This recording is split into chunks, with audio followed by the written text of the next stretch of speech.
Punjabi radio USA ਸੁਣ ਰਹੇ ਸਾਰੇ ਹੀ ਮਾਣਯੋਗ ਅਤੇ ਸਤਿਕਾਰਤ ਸਰੋਤਿਆਂ ਨੂੰ ਬਹੁਤ ਹੀ ਪਿਆਰ ਸਤਿਕਾਰ ਸਹਿਤ ਦੋਨੋਂ ਜੋੜ ਕੇ ਨਿੱਕੀ ਜਿਹੀ ਸਤਿ ਸ੍ਰੀ ਅਕਾਲ। ਸਭ ਨੂੰ ਜੀਆਂ ਨੂੰ ਆਖਦੇ ਹਾਂ ਸਰੋਤਿਓ, ਪ੍ਰੋਗਰਾਮ ਅਪਡੇਟ ਅਮਰੀਕਾ ਦੇ ਵਿੱਚ ਆਪ ਸਭ ਦਾ ਨਿੱਘਾ ਸਵਾਗਤ ਹੈ। ਪ੍ਰੋਗਰਾਮ ਲੈ ਕੇ ਹਾਜ਼ਰ ਹੋ ਚੁੱਕੇ ਹਾਂ।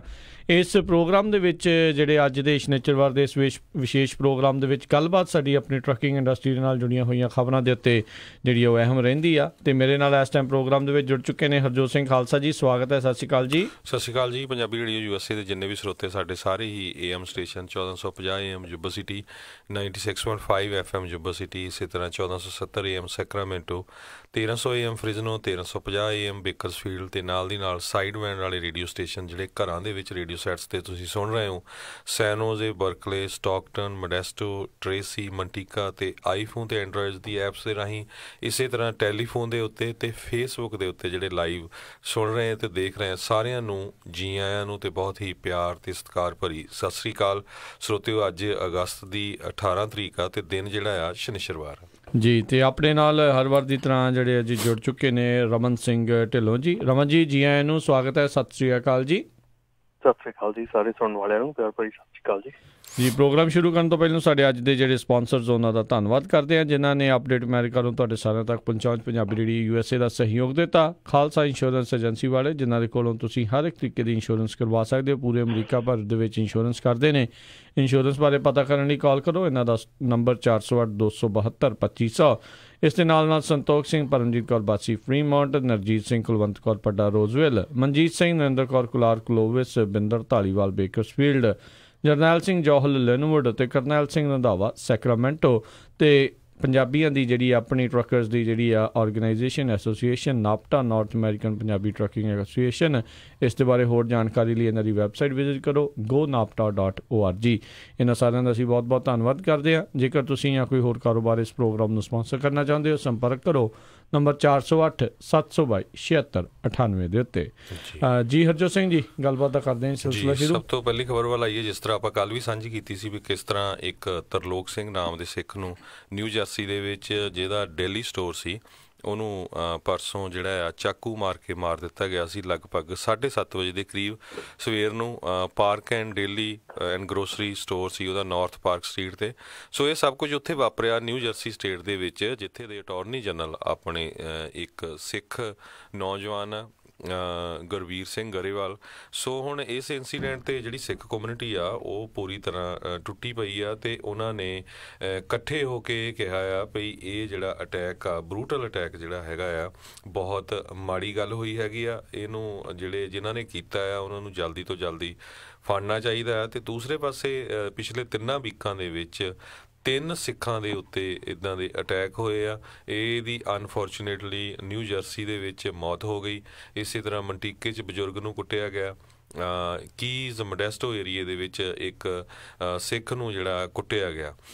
ਸੋ ਇਹਦੇ ਸੰਬੰਧ ਦੇ ਵਿੱਚ ਜਿਹੜੀਆਂ ਬਹੁਤ ਸਾਰੀਆਂ ਸਿੱਖ ਨਾਨ ਪ੍ਰੋਫਿਟ ਆਰਗੇਨਾਈਜੇਸ਼ਨਸ ਹੈਗੀਆਂ ਆ, ਸਿੱਖ ਕੋਲੀਸ਼ਨ, ਯੂਨਾਈਟਿਡ ਸਿੱਖਸ, ਜਕਾਰਾ ਮੂਵਮੈਂਟ, ਉਹ ਸਾਰੇ ਜਿਹੜੇ ਆ ਉਹ ਜਿਹੜੀਆਂ ਇੱਥੇ ਦੀਆਂ ਅਥਾਰਟੀਜ਼ ਆ ਉਹਨਾਂ ਨਾਲ ਰਲ ਕੇ ਜਿਹੜਾ ਕੰਮ ਕਰ ਰਹੇ ਹੈਗੇ ਆ, ਤਾਂ ਕਿ ਆਉਣ ਵਾਲੇ ਸਮੇਂ ਦੇ ਵਿੱਚ ਇੱਦਾਂ ਦੀਆਂ ਜਿਹੜੀਆਂ ਇੰਸੀਡੈਂਟ ਨਾ ਹੋਣ। ਜੀ ਬਿਲਕੁਲ।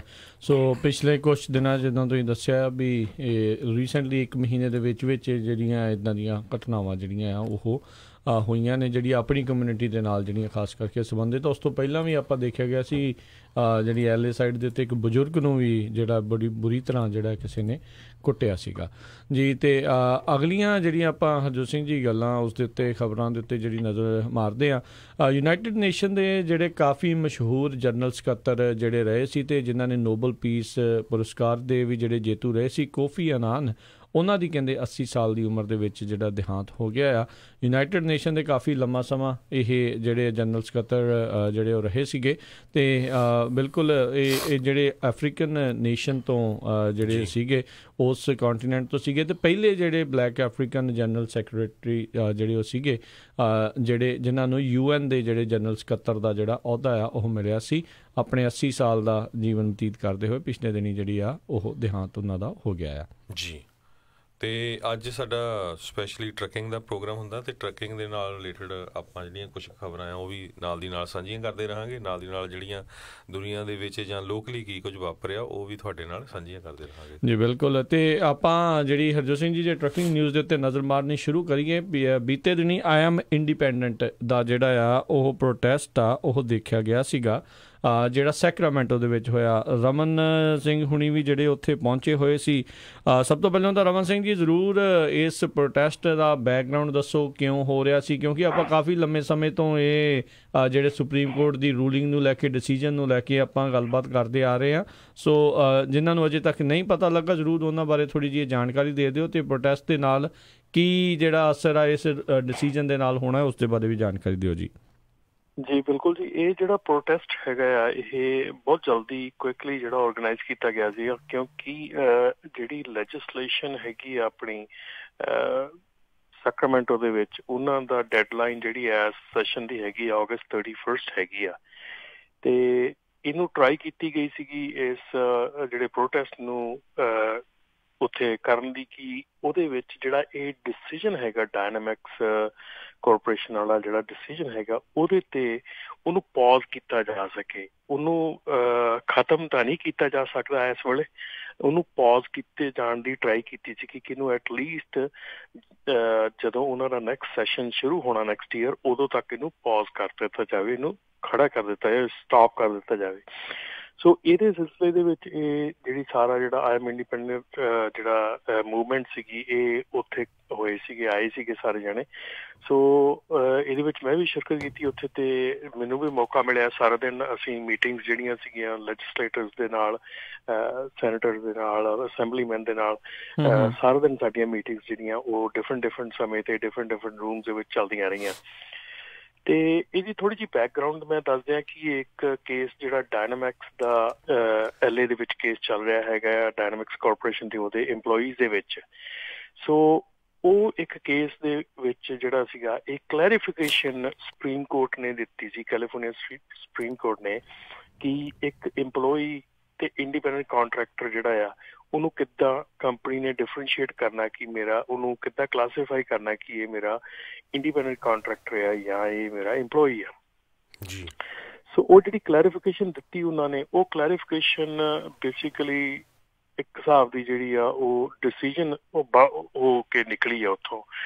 ਤੇ ਇਹਦੇ ਵਿੱਚ ਜਿੱਦਾਂ ਕਿ ਪਹਿਲਾਂ ਆਪਾਂ ਸੋਚ ਰਹੇ ਸੀ ਕਿ ਚਲੋ ਆਪਾਂ ਤਾਂ ਗੱਲ ਕਰਦੇ ਸੀ ਟਰੱਕਿੰਗ ਦੀ, ਹਨਾ, ਤੇ ਉਧਰ ਉੱਥੇ ਜਾ ਕੇ ਜਦੋਂ ਅਸੀਂ ਦੇਖਿਆ ਕਿ ਇਹਦਾ ਜਿਹੜਾ ਪ੍ਰਭਾਵ ਆ ਇਹ ਬਹੁਤ ਦੂਰ ਤੱਕ ਪੈ ਰਿਹਾ।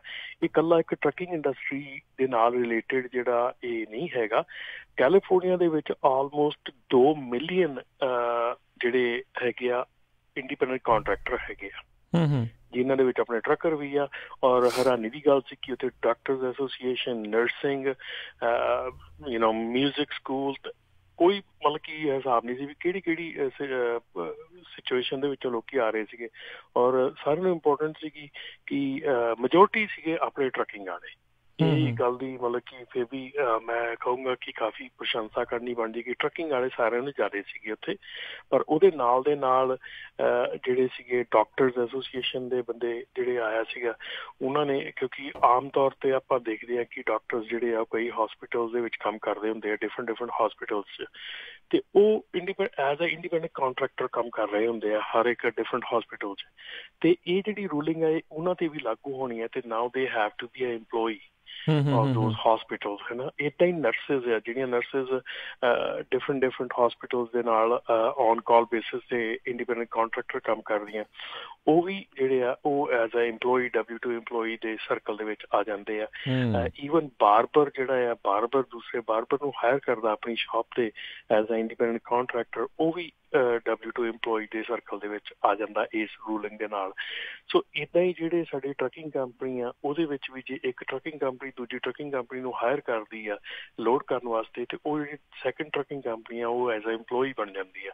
ਸੋ ਇਹ ਥੋੜ੍ਹੀ ਜਿਹੀ ਸਿਚੁਏਸ਼ਨ ਜਿਹੜੀ ਆ ਕਾਫੀ ਕ੍ਰਿਟੀਕਲ ਹੈਗੀ ਆ, ਕਿਉਂਕਿ ਉੱਥੇ ਅਸੀਂ ਜਿਹੜਾ ਮੇਰਾ ਮੇਨ ਕੁਐਸਚਨ ਉੱਥੇ ਲੈਜਿਸਲੇਟਰਸ ਨੂੰ ਇਹ ਪੁੱਛਿਆ ਗਿਆ ਸੀ ਕਿ ਜਿਹੜੇ ਇੰਡੀਪੈਂਡੈਂਟ ਕੰਟਰੈਕਟਰ ਆ ਸਾਡੇ ਐਜ਼ ਅ ਟਰੱਕਰ ਜੇ ਮੈਂ ਗੱਲ ਕਰਾਂ ਤੇ ਜਿਹੜਾ ਟਰੱਕਰ ਹੈਗਾ ਉਹ ਬਾਉਂਡ ਨਹੀਂ ਹੈਗਾ ਇੱਕ ਲੋਡ ਦੇ ਇੱਕ ਕੰਪਨੀ ਦੇ ਨਾਲ ਕਿ ਉਹ ਇੱਕ ਲੋਡ ਇਸ ਵੇਲੇ ਇੱਧਰੋਂ ਚੁੱਕ ਕੇ ਲੈ ਕੇ ਜਾ ਰਿਹਾ ਤਾਂ ਇੱਕ ਕੰਪਨੀ ਦਾ ਲੋਡ ਚੁੱਕਦਾ ਦੈਨ ਦੂਜੀ ਸਾਈਡ ਤੋਂ ਦੂਜੀ ਕੰਪਨੀ ਦਾ ਲੋਡ ਚੱਕਦਾ। ਉਹ ਜੇ ਮੰਥ ਦੇ ਵਿੱਚ 8 ਡਿਫਰੈਂਟ ਕੰਪਨੀਆਂ ਦਾ ਲੋਡ ਚੁੱਕਦਾ ਜਾਂ 4 ਦਾ ਚੁੱਕਦਾ ਜਾਂ ਕਿਸ ਤਰ੍ਹਾਂ ਵੀ ਹੈ ਤੇ ਉਹਨੂੰ ਤੁਸੀਂ ਕਿੱਦਾਂ ਬਾਉਂਡ ਕਰ ਸਕਦੇ ਆ ਕਿ ਉਹ ਇੱਕ ਟਰੱਕਿੰਗ ਕੰਪਨੀ ਦਾ ਜਿਹੜਾ EMPLOYEE ਹੋਵੇ ਜਾਂ ਸਾਰੀਆਂ ਟਰੱਕਿੰਗ ਕੰਪਨੀਆਂ ਦਾ EMPLOYEE ਹੋਵੇ। ਤੇ ਇਹ ਜਿਹੜਾ ਸੀ ਇਹ ਸਿਚੁਏਸ਼ਨ ਜਿਹੜੀ ਸੀ ਉਹਨਾਂ ਨੂੰ ਇਹਦੇ ਵਿੱਚ ਕੋਈ ਆਨਸਰ ਨਹੀਂ ਮਿਲਿਆ ਆਪਾਂ ਨੂੰ ਵੀ ਇਹਨੂੰ ਕਿੱਦਾਂ ਕਲੈਰੀਫਾਈ ਕਰਨਾ।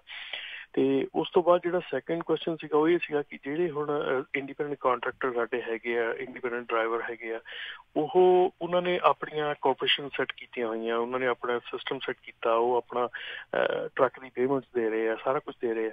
ਠੀਕ ਹੈ ਤੁਸੀਂ EMPLOYEE ਬਣਾ ਲਓਗੇ ਉਹਨੂੰ ਡਰਾਈਵਰ ਨੂੰ EMPLOYEE ਬਣਾ ਲਓਗੇ ਲੇਕਿਨ how could you compensate the truck ਨੂੰ ਤੁਸੀਂ ਕਿਹੜੇ ਸਿਲਸਿਲੇ ਨਾਲ W2 ਚ ਕੰਪਨਸੇਟ ਕਰੋਗੇ ਕਿਸ ਮਤਲਬ ਕੀ ਲੈਵਲ ਤੇ ਉਹਨੂੰ ਕੰਪਨਸੇਟ ਕਰੋਗੇ। ਸੋ ਬਿਲਕੁਲ ਰਮਨ ਜੀ ਇਹ ਕਾਫੀ ਕੰਪਲੀਕੇਟਡ ਇਸ਼ੂ ਹੈਗਾ ਆ ਜਿਸ ਤਰ੍ਹਾਂ ਡਾਕਟਰਸ ਦਾ ਵੀ ਹੁਣ ਮੰਨ ਲਓ ਵੀ ਇੱਕ ਡਾਕਟਰ ਆ ਉਹ ਕਈ ਹਸਪੀਟਲਸ ਦੇ ਨਾਲ ਕੰਮ ਕਰਦਾ ਆ ਸੋ ਉਹਨੂੰ ਕਿੱਦਾਂ ਉਹ ਕਿਹੜੇ ਹਸਪੀਟਲ ਦਾ EMPLOYEE ਕੰਸੀਡਰ ਕਰੂਗੇ।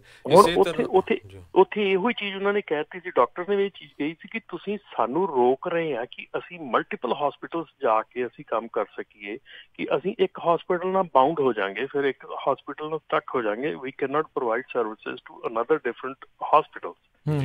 ਸੋ ਇਸੇ ਤਰ੍ਹਾਂ ਜੇ ਟਰੱਕਿੰਗ ਇੰਡਸਟਰੀ ਦੇ ਨਾਲ ਇੰਸ਼ੋਰੈਂਸ ਐਡਜਸਟਰਸ ਦਾ ਦੇਖੀਏ ਬਹੁਤ ਸਾਰੇ ਜਿਹੜੇ ਜਦੋਂ ਕਲੇਮ ਹੋ ਜਾਂਦਾ ਹੈ ਟਰੱਕਿੰਗ ਦਾ ਤੇ ਇੰਡੀਪੈਂਡੈਂਟ ਇੰਸ਼ੋਰੈਂਸ ਐਡਜਸਟਰ ਹੁੰਦੇ ਆ ਜਿਹੜੇ ਡਿਫਰੈਂਟ ਕੰਪਨੀਆਂ ਅਪੁਆਇੰਟ ਕਰਦੀਆਂ ਸੋ ਉਹਨਾਂ ਨੂੰ ਵੀ ਉਹ 1099 ਦਿੰਦੇ ਆ ਤੇ ਉਹ ਕਿੱਦਾਂ ਉਹਨਾਂ ਨੂੰ ਐਜ਼ ਏ EMPLOYEE ਕਾਊਂਟ ਕਰੂਗੇ। ਸੋ ਬਹੁਤ ਇਹ ਕੰਪਲੀਕੇਟਡ ਇਸ਼ੂ ਬਣਿਆ ਹੋਇਆ ਪਰ ਥੋੜਾ ਆਪਾਂ ਇੱਕ ਤਰ੍ਹਾਂ ਨਾਲ ਇਹ ਵੀ ਦੱਸਦੇ ਆ ਰਮਨ ਢਿੱਲੋਂ ਜੀ ਵੀ ਆਪਣੀ ਜਿਹੜੇ ਪੰਜਾਬੀ ਆ ਬੜੀ ਘੱਟ ਗਿਣਤੀ 'ਚ ਉੱਥੇ ਪਹੁੰਚੇ ਜੋ ਕਿ ਮਾੜੀ ਗੱਲ ਆ। ਫਿਰ ਜਦੋਂ ਇਸ਼ੂ ਬਣ ਜਾਂਦਾ ਫਿਰ ਆਪਾਂ ਸਾਰੇ ਬਹੁਤ ਇਕੱਠੇ ਹੁੰਦੇ ਵੱਡੀ ਗਿਣਤੀ 'ਚ ਰਾਈਟ ਜੀ ਬਿਲਕੁਲ। ਇਹ ਇੱਕ ਚੀਜ਼ ਜਿਹੜੀ ਉੱਥੇ ਦੇਖਣ ਨੂੰ ਮੈਨੂੰ ਮਿਲੀ ਕਿ ਉੱਥੇ ਚਲੋ ਇੱਕ ਜਿਹੜਾ ਇੱਕ ਮਤਲਬ ਕਿ ਡਾਕਟਰਸ ਮੈਂ ਉਹਨਾਂ ਦੀ ਐਸੋਸੀਏਸ਼ਨ ਦੀ ਗੱਲ ਕਰਦਾ ਉੱਥੇ ਇੱਕ ਡਾਕਟਰਸ ਐਸੋਸੀਏਸ਼ਨ ਦਾ ਇੱਕ ਰੀਪ੍ਰੈਜ਼ੈਂਟੇਟਿਵ ਸੀਗਾ ਠੀਕ ਹੈ ਜੀ। ਹੁਣ ਉਹਦੇ ਪਿੱਛੇ ਹਜ਼ਾਰਾਂ ਜਿਹੜੇ ਡਾਕਟਰ ਇੰਡੀਪੈਂਡੈਂਟ ਡਾਕਟਰ ਸੀਗੇ ਸਾਰੇ ਉਹਦੇ ਉਹ ਇੱਕ ਰੀਪ੍ਰੈਜ਼ੈਂਟੇਟਿਵ ਆ। ਇਵੇਂ ਜਿਵੇਂ ਅਸੀਂ ਉੱਥੇ ਗਏ ਸੀਗੇ ਐਜ਼ ਆ ਨਾਪਟਾ ਦੇ ਤੌਰ ਤੇ ਅਸੀਂ ਸਾਰਾ ਦਿਨ ਮੀਟਿੰਗਸ ਅਟੈਂਡ ਕੀਤੀਆਂ ਜਿਹੜੀਆਂ ਅਸੀਂ ਨਾਪਟਾ ਨੂੰ ਰੀਪ੍ਰੈਜ਼ੈਂਟ ਕੀਤਾ ਪਰ ਜੇ ਸਾਡੀ ਨਾਪਟਾ ਦੇ ਸਾਡੇ ਕੋਲ ਪਿੱਛੇ ਮੈਂਬਰਸ ਹੀ ਨਹੀਂ ਉਹਨੇ ਹੈਗੇ ਉੱਥੇ ਇਸ ਚੀਜ਼ ਦਾ ਮੈਂ ਮੁੱਲ ਦੇਖਿਆ ਕਿ ਉੱਥੇ ਭੀੜ ਦਾ ਮੁੱਲ ਨਹੀਂ ਹੈਗਾ ਉੱਥੇ ਮੁੱਲ ਹੈਗਾ ਕਿ ਤੁਹਾਡੇ ਐਸੋਸੀਏਸ਼ਨ ਤੁਹਾਡੇ ਅਦਾਰੇ ਦੇ ਨਾਲ ਕਿੰਨੇ ਲੋਕੀ ਜੁੜੇ ਆ ਉਸ ਚੀਜ਼ ਨੂੰ ਉਹ ਵੇਖ ਕਰਦੇ ਆ। ਹੁਣ ਅਸੀਂ ਇਸੇ ਕਰਕੇ ਉੱਥੇ ਵੀ ਮੈਂ ਸਾਰਿਆਂ ਨੂੰ ਇਹੋ ਹੀ ਗੱਲ ਸਮਝਾਈ ਸੀ ਕਿ ਭਾਈ ਜਿੰਨੇ ਕੀ ਵੱਧ ਤੋਂ ਵੱਧ ਮੈਂਬਰਸ ਬਣ ਸਕਦੇ ਆ ਤੁਸੀਂ ਜਿੰਨਾ ਵੱਧ ਤੋਂ ਵੱਧ ਤੁਸੀਂ ਇਹਦੇ 'ਚ ਇਨਵੋਲਵ ਹੋ ਸਕਦੇ ਆ ਤਾਂ ਕਿ ਜਦੋਂ ਕੋਈ ਤੁਹਾਡਾ ਇੱਕ ਰੀਪ੍ਰੈਜ਼ੈਂਟੇਟਿਵ ਵੀ ਜਾਵੇ ਤੇ ਉਹਨਾਂ ਨੂੰ ਇਹ ਪਤਾ ਹੋਵੇ ਵੀ ਇਹ ਰੀਪ੍ਰੈਜ਼ੈਂਟੇਟਿਵ ਜਿਹੜਾ ਆ ਇਹ ਐਸ ਫਲਾਨੀ ਐਸੋਸੀਏਸ਼ਨ ਨਾਪਟਾ ਤੋਂ ਆਇਆ ਤੇ ਇਹਦੇ ਪਿੱਛੇ 5000 10,000 ਬੰਦਾ ਇਹਦੇ ਪਿੱਛੇ ਖੜਾ ਆ। ਹੁਣ 5000 10,000 ਤੱਕ ਨਹੀਂ ਪਹੁੰਚ ਸਕਦਾ ਕਿਉਂਕਿ ਦੇਖੋ ਆਪਾਂ ਜਦੋਂ ਕਹਿੰਦੇ ਆ ਕਿ ਠੀਕ ਹੈ ਪਹੁੰਚਣਾ ਜ਼ਰੂਰੀ ਹੈ ਪਰ ਉਹਦੇ ਵਿੱਚ ਆਪਾਂ ਨੂੰ ਥੋੜ੍ਹੀ ਜਿਹੀ ਇਹ ਵੀ ਸੋਚਣੀ ਚਾਹੀਦੀ ਵੀ ਜਿਹੜੇ ਇੰਡੀਪੈਂਡੈਂਟ ਕੰਟਰੈਕਟਰ ਹੈਗੇ ਆ ਉਹ ਡੇਲੀ ਬੇਸਿਸ ਦੇ ਉੱਤੇ ਕੰਮ ਕਰਦੇ ਆ ਡੇਲੀ ਬੇਸਿਸ ਦਾ ਉਹਨਾਂ ਦਾ ਰੁਜ਼ਗਾਰ ਆ ਸਾਰਾ ਕੁਛ ਆ। ਡੈਫੀਨੇਟਲੀ ਜਿਹੜਾ ਟਾਈਮ ਕੱਢ ਸਕਦਾ ਜ਼ਰੂਰ ਕੱਢੇ ਪਰ ਜਿੱਥੇ ਬਹੁਤਿਆਂ ਕੋਲੋਂ ਟਾਈਮ ਕਈ ਵਾਰੀ ਨਹੀਂ ਨਿਕਲਦਾ।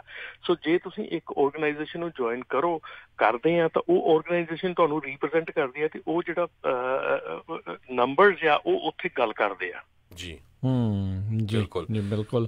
ਸੋ ਇਹ ਕਾਫੀ ਜਿੱਦਾਂ ਤੁਸੀਂ ਜਿਹੜਾ ਸਾਰੇ ਜਾਣੇ ਦੱਸ ਹੀ ਰਹੇ ਹੋ ਵੀ ਇਹ ਮਸਲਾ ਬਹੁਤ ਅਹਿਮ ਆ ਤੇ ਦੇਖੋ ਇਹ ਲਾਈਨ ਤਾਂ ਖਿੱਚੀ ਜਾਣੀ ਆ ਜੇ ਹੁਣ ਸੁਪਰੀਮ ਕੋਰਟ ਦੇ ਵਿੱਚ ਆ ਇਹ ਫੈਸਲਾ ਜਿਹੜਾ ਕੋਈ ਨਾ ਕੋਈ ਤਾਂ ਇੱਕ ਪਾਸੇ ਤਾਂ ਹੋ ਹੀ ਜਾਣਾ ਆ। ਸੋ ਆਈ ਥਿੰਕ ਇਹਦੇ ਲਈ ਹੁਣ ਲੀਗਲ ਜਿਹੜਾ ਆ ਨਾਲ ਦੇ ਨਾਲ ਰਾਹ ਵੀ ਜਿਹੜਾ ਲੱਭਣਾ ਪੈਣਾ ਵੀ ਇਹੋ ਜਿਹੇ ਜਿਹੜਾ ਡਿਸੀਜਨ ਆਇਆ ਆ ਉਸ ਦੇ ਉੱਤੇ ਸਟੇ ਵੀ ਜੇ ਲੈਣੀ ਹੈ ਤਾਂ ਕਿੱਦਾਂ ਲੈਣੀ ਹੈ ਕਿੰਨੇ ਇੰਡੀਪੈਂਡੈਂਟ ਕੰਟਰੈਕਟਰ ਆ 2 ਮਿਲੀਅਨ ਬਹੁਤ ਵੱਡੀ ਇੱਕ ਫਿਗਰ ਹੈਗੀ ਆ ਜਿਨ੍ਹਾਂ ਦੇ ਉੱਤੇ ਜਿਹੜਾ ਇਸ ਦਾ ਸਿੱਧੇ ਰੂਪ ਦੇ ਉੱਤੇ ਅਸਰ ਪੈਣਾ ਹੀ ਪੈਣਾ ਆ। ਦੇਖੋ ਅਸਿੱਧੇ ਰੂਪ ਦੇ ਵਿੱਚ ਪਰਿਵਾਰ ਦੇ ਉੱਤੇ ਅਸਰ ਪੈਣਾ ਜਿੱਥੇ ਜਿਹੜੀ ਫਿਰ ਜੇ ਇਨਕਮ ਘੱਟ ਹੋਊਗੀ। ਹੁਣ ਟੈਕਸੀ ਵਾਲੇ ਇਹ ਕਹਿੰਦੇ ਆ ਵੀ ਅਸੀਂ ਮਰਜ਼ੀ ਦੇ ਨਾਲ ਜਿਹੜਾ ਇੰਡੀਪੈਂਡੈਂਟ ਕੰਟਰੈਕਟਰ ਆਪਣੀ ਮਰਜ਼ੀ ਦੇ ਨਾਲ ਚਲਾਈਦਾ ਜਦੋਂ ਟਾਈਮ ਲੱਗਦਾ ਆ ਊਬਰ ਹਾਂ। ਸੋ ਜੇ ਤੁਸੀਂ EMPLOYEE ਬਣ ਜੂਗੇ ਉਹਨਾਂ ਨੇ ਪੱਕਾ ਤੁਹਾਡਾ ਜਾਂ 8 ਤੋਂ 5 ਕਰ ਦੇਣੀ ਆ ਕੋਈ ਪੱਕੀ ਜਿਹੜੀ ਸ਼ਿਫਟ ਆ ਉਸ ਹਿਸਾਬ ਨਾਲ ਕਰ ਦਿੰਦਾ ਆ ਬੰਦਾ। ਇੰਡੀਪੈਂਡੈਂਟ ਕੰਟਰੈਕਟਰ ਹੋਣ ਦੇ ਨਾਲ ਕੋਈ ਹੋਰ ਕੰਮ ਵੀ ਜਿਹੜਾ ਨਾਲ ਦੇ ਨਾਲ ਜਿਹੜਾ ਉਹ ਕਰ ਲੈਂਦਾ ਆ।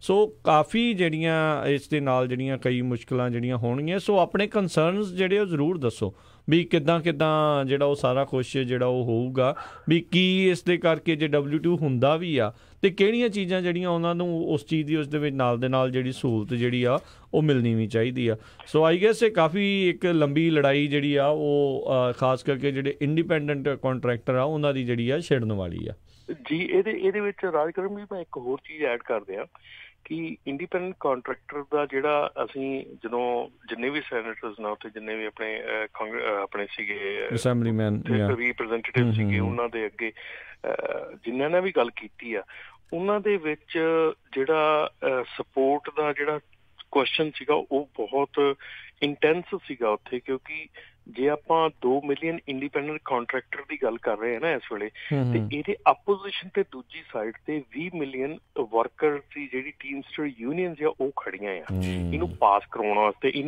ਇਹਨੂੰ ਲਾਗੂ ਕਰਵਾਉਣ ਵਾਸਤੇ। ਸੋ ਜਿਹੜੀ ਫਾਈਟ ਹੈਗੀ ਆ ਇਸ ਵੇਲੇ ਇਹ ਨਹੀਂ ਕਿ ਕਿਉਂਕਿ ਕੈਲੀਫੋਰਨੀਆ ਡੈਮੋਕ੍ਰੈਟਿਕ ਸਟੇਟ ਹੈਗੀ ਆ ਤੇ ਕੈਲੀਫੋਰਨੀਆ ਡੈਮੋਕ੍ਰੈਟਿਕ ਸਟੇਟ ਜਿਹੜੀ ਆ ਬੇਸਿਕਲੀ ਆਪਣੀ ਟੀਮਸਟਰਸ ਜਿਹੜੀ ਆ ਉਹ ਕਾਫੀ ਬੈਕਅਪ ਉਹਨਾਂ ਦਾ ਹੈਗਾ ਇਹਦੇ ਵਿੱਚ। ਸੋ ਉਹ ਬੈਕਅਪ ਜਿਹੜਾ ਆ ਉਹ ਸਾਨੂੰ ਜਿਹੜੇ ਸਪੀਕਰਸ ਦੇ ਜਿਹੜਾ ਆਪਣਾ ਕੈਲੀਫੋਰਨੀਆ ਜਿਹੜੀ ਸਪੀਕਰ ਸੀਗੇ ਉਹਨਾਂ ਦੇ ਜਿਹੜੇ ਅਸਿਸਟੈਂਟ ਸੀ ਉਹਨਾਂ ਦੀ ਮੀਟਿੰਗ ਸੀਗੀ ਤੇ ਉਹਦੇ ਵਿੱਚ ਉਹਨਾਂ ਨੇ ਸਾਨੂੰ ਕਲੀਅਰਲੀ ਇਹ ਗੱਲ ਕਹੀ ਕਿ ਜਿਹੜੀ ਆਪੋਜੀਸ਼ਨ ਸਾਈਡ ਜਾਂ ਜਿਹੜੀ ਦੂਸਰੀ ਸਾਈਡ ਹੈਗੀ ਆ ਉਹਦੇ ਵਿੱਚ ਵੀ ਕਾਫੀ ਇਹਦੀ ਸਪੋਰਟ ਹੈਗੀ ਆ। ਸੋ ਬਹੁਤ ਸਪੋਰਟ ਹੈਗੀ ਆ। ਸੋ ਇਹ ਚੀਜ਼ ਜਿਹੜੀ ਉਹਨੇ ਕਲੀਅਰਲੀ, ਸੋ ਇਹ ਚੀਜ਼ਾਂ ਉੱਥੇ ਗੱਲ ਕਰਨ ਤੋਂ ਬਾਅਦ ਉਹ ਜਿਹੜੀਆਂ ਗੱਲਾਂ ਹੋਈਆਂ ਉਹਨਾਂ ਤੋਂ ਬਾਅਦ ਸਾਨੂੰ ਕਾਫੀ ਹੱਦ ਤੱਕ ਇਹ ਹੋਇਆ ਕਿ ਮਤਲਬ ਕਿ ਬਹੁਤ ਟਫ ਫਾਈਟ ਹੈਗੀ ਆ ਇਸ ਚੀਜ਼ ਦੇ ਵਿੱਚ। ਜਿਹੜੀ ਚੀਜ਼ ਅਸੀਂ ਸੋਚ ਰਹੇ ਸੀਗੇ ਕਿ ਸ਼ਾਇਦ ਇਹ ਨਾਮੁਮਕਿਨ ਹੈ, ਔਰ ਕਈ ਵਾਰੀ ਮੈਂ ਬਾਹਰ ਵੀ ਜਦੋਂ ਗੱਲ ਕਰਦਾ ਤੇ ਮੈਨੂੰ ਸਾਰੇ ਇਹੋ ਕਹਿੰਦੇ ਵੀ ਭਾਜੀ ਇਹ ਨਾਮੁਮਕਿਨ ਹੈ, ਕਿੱਦਾਂ ਹੋ ਸਕਦੀ ਹੈ ਏਦਾਂ ਦੀ ਗੱਲ। ਨਹੀਂ ਬਿਲਕੁਲ ਰਮਨ ਜੀ, ਕਿਉਂਕਿ ਇਹ 'ਚ ਸਟੇਟ ਨੂੰ ਪੈਸੇ ਮਿਲਣੇ ਆ, ਉਹਨਾਂ ਨੇ ਜਿਹੜਾ ਟੈਕਸ ਤੁਹਾਡਾ ਜਿਹੜਾ ਕੱਟ ਹੋਣਾ ਜ਼ਿਆਦਾ। ਹੁਣ 1099 ਦੇ ਵਿੱਚ ਤਾਂ ਤੁਸੀਂ ਕਿੰਨੇ ਕੁਛ ਐਕਸਪੈਂਸਿਸ ਐਂਡ ਦੇ ਜਾ ਕੇ ਸ਼ੋ ਕਰਕੇ ਤੁਸੀਂ ਕਹਿੰਦੇ ਜੀ ਸਾਡੀ ਇਨਕਮ ਹੁਣ 20,000 ਹੋਈ ਆ, ਗ੍ਰੋਸ ਸਾਡੀ 2 ਲੱਖ ਸੀ, ਰਾਈਟ। ਤੇ ਜਦੋਂ ਐਜ਼ ਏ EMPLOYEE ਸ਼ੋ ਕਰੋਗੇ ਤਾਂ ਤੁਹਾਨੂੰ ਟੈਕਸ ਉਸ ਹਿਸਾਬ ਨਾਲ ਹੋਣਾ, ਤਾਂ ਤੁਸੀਂ ਹਿਸਾਬ ਲਾ ਲਓ ਵੀ ਟੈਕਸ ਕਿੰਨਾ ਹੋਣਾ ਹੈਗਾ। ਬਿਲਕੁਲ ਜੀ ਬਿਲਕੁਲ। ਤੇ ਉਹ ਸਟੇਟ ਨੂੰ ਟੈਕਸ ਆਉਣਾ ਬਿਲਕੁਲ। ਉੱਥੇ ਫਿਰ ਕੰਪਨੀਆਂ ਵੀ ਭਾਜੀ ਉੱਥੇ ਸਾਰੀਆਂ ਹੀ ਸੀਗੀਆਂ, ਉਬਰ, ਲਿਫਟ, ਇੰਸਟਾਕਾਰਟ, ਪੋਸਟਮੇਟਸ, ਮਤਲਬ ਯੂ ਨੇਮ ਇਟ ਕਿ ਕਿਹੜਾ ਬੰਦਾ ਉੱਥੇ ਇਸ ਸਿਲਸਿਲੇ ਵਿੱਚ ਆਇਆ ਸੀਗਾ। ਸੋ ਕਾਫੀ ਵਾਈਡ ਇਫੈਕਟ ਹੈਗਾ ਆ। ਮੈਂ ਫਿਰ ਕੋਸ਼ਿਸ਼ ਕਰੂੰਗਾ ਇਹੋ ਹੀ ਬਾਰ-ਬਾਰ ਇਹੋ ਹੀ ਗੱਲ ਕਹਿਣ ਦੀ ਕਿ ਮੇਰੀ ਉੱਥੇ ਡੈਫੀਨੇਟਲੀ ਜਿਹੜੀ ਆ ਇਹ ਮੀਟਿੰਗ ਜਿਹੜੀ ਸੀਗੀ ਸਾਡੀ, ਇਸ ਤੋਂ ਪਹਿਲਾਂ ਇੱਕ ਦਿਨ ਪਹਿਲਾਂ ਮੇਰੀ ਕੈਲੀਫੋਰਨੀਆ ਟਰੱਕਿੰਗ ਐਸੋਸੀਏਸ਼ਨ ਦੇ ਨਾਲ ਵੀ ਮੁਲਾਕਾਤ ਹੋਈ ਸੀਗੀ ਤੇ ਉਹ ਵੀ ਜੁਆਇੰਟ ਫੋਰਸਿਸ ਕਰਨਾ ਚਾਹੁੰਦੇ, ਉਹ ਵੀ they are working on the lawyers and all that.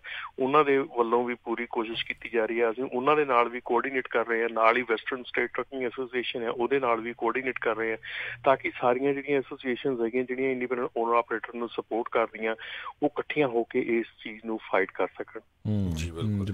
ਤੇ ਅਗਲੀ ਖਬਰ ਵੱਲ ਚੱਲੀਏ। ਜਿਸ ਤਰ੍ਹਾਂ ਆਈਸ ਆ ਆਪਾਂ ਹਮੇਸ਼ਾ ਸਾਂਝੇ ਕਰਦੇ ਰਹਿੰਦੇ, ਇਮੀਗ੍ਰੇਸ਼ਨ ਕਸਟਮ ਐਨਫੋਰਸਮੈਂਟ ਵਾਲੇ ਉਹਨਾਂ ਨੇ ਇੱਕ ਤਰ੍ਹਾਂ ਨਾਲ ਪੂਰੀ ਤਰ੍ਹਾਂ ਨੱਕ 'ਚ ਦਮ ਦਿੱਤਾ ਹੋਇਆ ਆ, ਖਾਸ ਕਰਕੇ ਜਿਹੜੇ ਅਨਡਾਕੂਮੈਂਟਡ ਬੰਦੇ ਹੈਗੇ ਆ।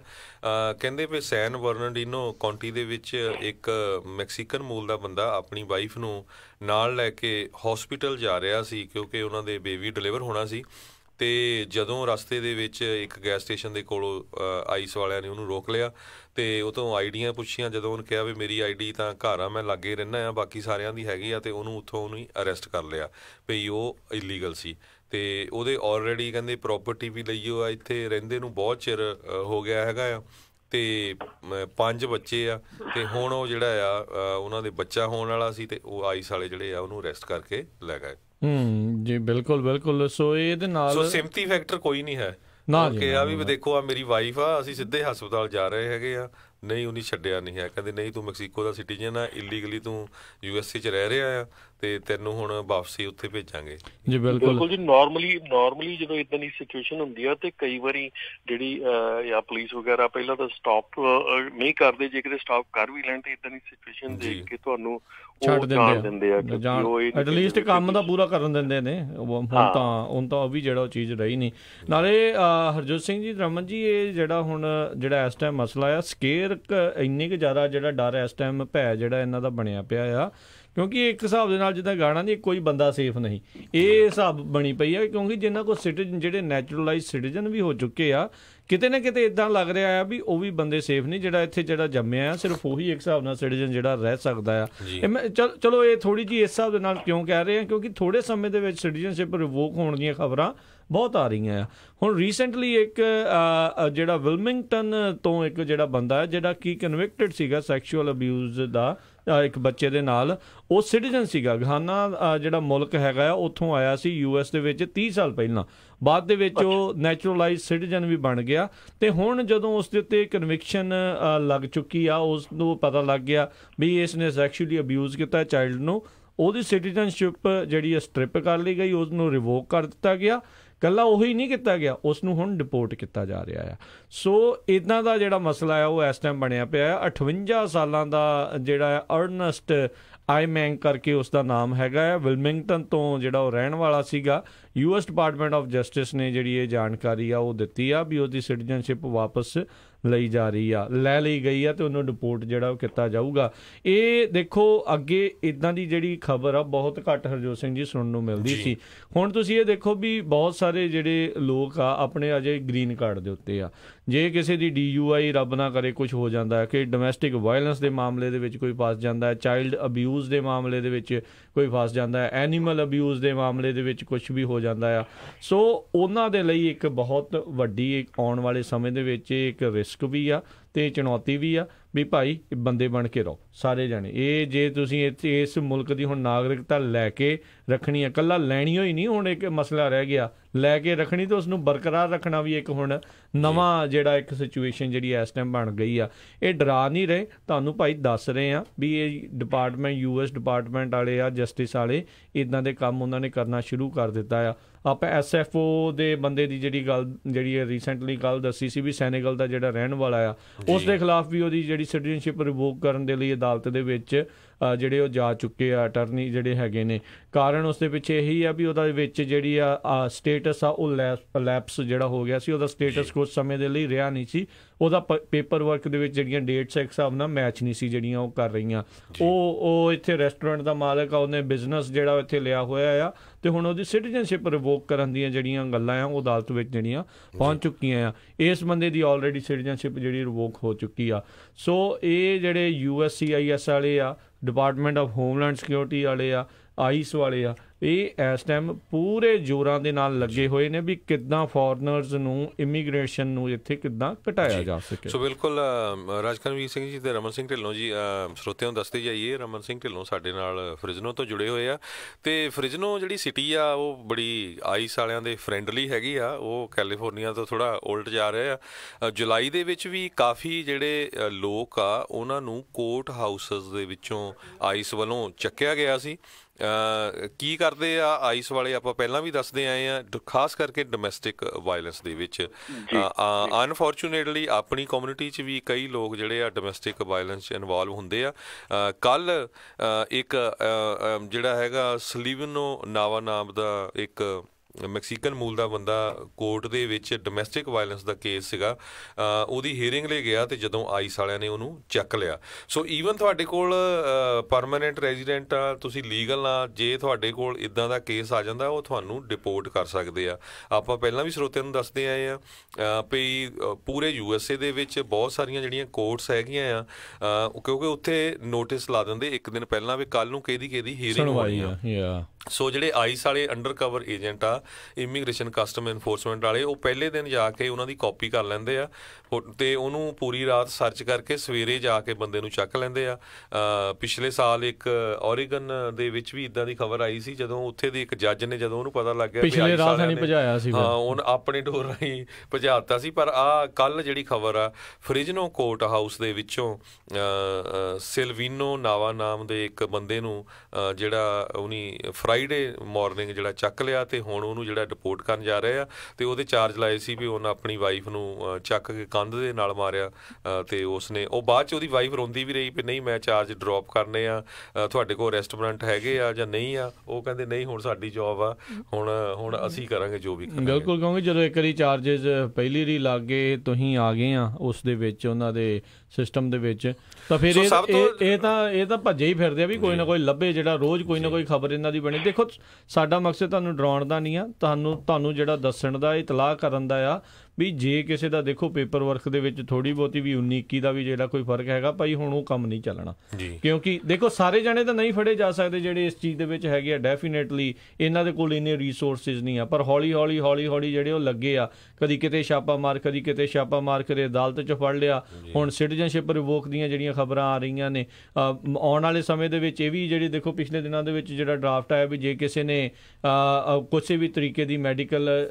ਜਿਹੜੀ ਲਈ ਆ ਕੋਈ ਵੀ ਪਬਲਿਕ ਬੈਨੀਫਿਟ ਲਿਆ ਆ ਉਹ ਤੇ ਵਰਕਆਊਟ ਕਰ ਰਿਹਾ ਵੀ ਕਿੱਦਾਂ ਉਹਨਾਂ ਨੂੰ ਸਿਟੀਜ਼ਨਸ਼ਿਪ ਦੇਣ ਦੇ ਵਿੱਚ ਜਾਂ ਦੇਰੀ ਕੀਤੀ ਜਾਵੇ ਜਾਂ ਉਸ ਦੇ ਵਿੱਚ ਕਿੱਦਾਂ ਜਿਹੜੀਆਂ ਅੜਚਣਾਂ ਜਿਹੜੀਆਂ ਉਹ ਜਾਣ ਸੋ ਰਾਈਟ ਨਾਓ ਜਿਹੜਾ ਆ ਉਹ ਇਹ ਹੈਗਾ ਵੀ ਆਪਣਾ paper work please up to date ਰੱਖੋ ਬਹੁਤ ਸਾਰੇ ਜਿਹੜੇ ਆਪਣੇ ਲੋਕ ਆ ਜਿਹੜੇ ਕਈ ਵਾਰੀ ਇੱਥੇ ਅਸਾਈਲਮ ਦੇ ਉੱਤੇ ਆਏ ਹੁੰਦੇ ਆ ਉਹ ਆਪਣੇ ਬੱਚਿਆਂ ਦਾ ਜਿਹੜਾ ਗਾਂ ਪੇਪਰ ਵਰਕ ਕਰਦੇ ਹੀ ਨਹੀਂ ਉਹ ਕਹਿੰਦੇ ਜਾਂ ਕੋਈ 18 ਸਾਲ ਤੋਂ ਜਿਹੜਾ ਕੋਈ ਵੱਡਾ ਹੋ ਜਾਵੇ $400-500 ਬਚਾਉਣ ਦੇ ਲਈ ਸੋ ਇਸ ਕੇਸ ਦੇ ਵਿੱਚ ਸਭ ਤੋਂ ਹੈਰਾਨੀ ਦੀ ਗੱਲ ਇਹ ਆ ਰਮਨ ਜੀ ਜਿਹੜਾ ਫ੍ਰਿਜ਼ਨੋ 'ਚ ਹੋਇਆ ਉਹ ਜਿਹੜਾ ਇਹ ਬੰਦਾ ਫੜਿਆ ਗਿਆ ਉਹਦਾ ਜਿਹੜਾ ਅਟਾਰਨੀ ਆ ਉਹ ਕਹਿੰਦਾ ਐਲੈਗਜ਼ੈਂਡਰੀਆ ਫਿਊਂਟੇ ਜੋ ਕਿ ਫ੍ਰਿਜ਼ਨੋ ਕਾਉਂਟੀ ਪਬਲਿਕ ਡਿਫੈਂਡਰ ਦੇ ਆਫਿਸ ਦੇ ਵਿੱਚ ਆ ਕਹਿੰਦਾ ਵੀ ਹਜੇ ਤਾਂ ਕੇਸ ਚੱਲ ਰਿਹਾ ਉਹਦਾ ਕ੍ਰਿਮੀਨਲ ਉਹਦੇ ਤੇ ਕੋਈ ਉਹਨੂੰ ਕਨਵਿਕਟ ਥੋੜਾ ਹੋਇਆ ਸੋ ਕੀ ਪਤਾ ਵੀ ਉਹਦੀ ਵਾਈਫ ਨੇ ਡ੍ਰੌਪ ਕਰ ਲੈਣਾ ਸੀ ਜਾਂ ਝੂਠੇ ਚਾਰਜ ਸੀਗੇ ਸੋ ਜੇ ਕਿਸੇ ਤੇ ਕੇਸ ਹੋ ਵੀ ਜਾਂਦਾ ਚੱਲ ਰਿਹਾ ਉਦੋਂ ਵੀ ਚੱਕ ਲਿਆ ਦੇਖ ਨਹੀਂ ਇਹ ਤਾਂ ਦੇਖੋ ਪ੍ਰਸ਼ਾਸਨ ਨੇ ਆਉਂਦਿਆਂ ਹੀ ਹਰਜੋਤ ਸਿੰਘ ਜੀ ਇਸ ਦੇ ਵਿੱਚ ਤਬਦੀਲੀ ਕਰ ਦਿੱਤੀ ਸੀ ਜਿਹੜਾ ਪਿਛਲਾ ਪ੍ਰਸ਼ਾਸਨ ਸੀ ਓਬਾਮਾ ਦੇ ਐਰਾ ਦੇ ਵਿੱਚ ਉਦੋਂ ਕਹਿੰਦੇ ਸੀ ਵੀ ਜਿਹੜਾ ਕਨਵਿਕਟਡ ਕ੍ਰਿਮੀਨਲ ਆ ਉਸ ਨੂੰ ਜਿਹੜਾ ਆ ਉਹ ਪਹਿਲ ਦੇ ਆਧਾਰ ਤੇ ਫੜਿਆ ਜਾਊਗਾ ਜਿਹੜੇ ਇਸ ਪ੍ਰਸ਼ਾਸਨ ਦੇ ਵਿੱਚ ਉਹਨਾਂ ਨੇ ਕਿਹਾ ਵੀ ਜਿਹੜਾ ਕਨਵਿਕਟਡ ਕ੍ਰਿਮੀਨਲ ਆ ਤੇ ਜਾਂ ਤੁਹਾਡੇ ਉੱਤੇ ਕ੍ਰਿਮੀਨਲ ਚਾਰਜਿਸ ਲੱਗੇ ਵੀ ਆ ਚਾਹੇ ਤੁਸੀਂ ਅਜੇ ਕਨਵਿਕਟ ਨਹੀਂ ਵੀ ਹੋਏ ਉਹਨਾਂ ਨੂੰ ਵੀ ਉਹਨਾਂ ਨੇ ਫੜਨ ਵਾਲੀ ਜਿਹੜੀ ਟੌਪ ਪ੍ਰਾਇਓਰਟੀ ਦੇ ਵਿੱਚ ਉਹਨਾਂ ਨੇ ਚੇਂਜ ਕਰਕੇ ਪਾ ਦਿੱਤਾ ਸੀਗਾ ਸੋ ਡੈਫੀਨੇਟਲੀ ਇੱਥੇ ਇਮੀਗ੍ਰੇਸ਼ਨ ਦਾ ਮਸਲਾ ਬਹੁਤ ਜ਼ਿਆਦਾ ਹੌਟ ਆ ਉਹ ਬਣਿਆ ਹੋਇਆ ਆ ਤੇ ਹਰਜੋਤ ਸਿੰਘ ਜੀ ਰਮਨ ਜੀ ਇੱਕ ਬ੍ਰੇਕ ਦਾ ਵੇਲਾ ਹੋ ਚੁੱਕਾ ਆਪਾਂ ਬ੍ਰੇਕ ਲੈਂਦੇ ਹਾਂ ਤੇ ਬ੍ਰੇਕ ਤੋਂ ਬਾਅਦ ਮੁੜ ਕੇ ਫਿਰ ਵਾਪਸ ਆਉਂਦੇ ਹਾਂ ਤੇ ਜਿਹੜੀਆਂ ਹੋਰ ਟਰੱਕਿੰਗ ਦੇ ਨਾਲ ਜੁੜੀਆਂ ਹੋਈਆਂ ਖਬਰਾਂ ਆ ਉਸ ਦੇ ਬਾਰੇ ਜਿਹੜੀ ਆਪਾਂ ਜਾਣਕਾਰੀ ਦੇਵਾਂਗੇ ਸੋ ਇੱਦਾਂ ਹੀ ਜੁੜੇ ਰਹੋ ਪੰਜਾਬੀ ਰੇਡੀਓ USA ਦੇ ਨਾਲ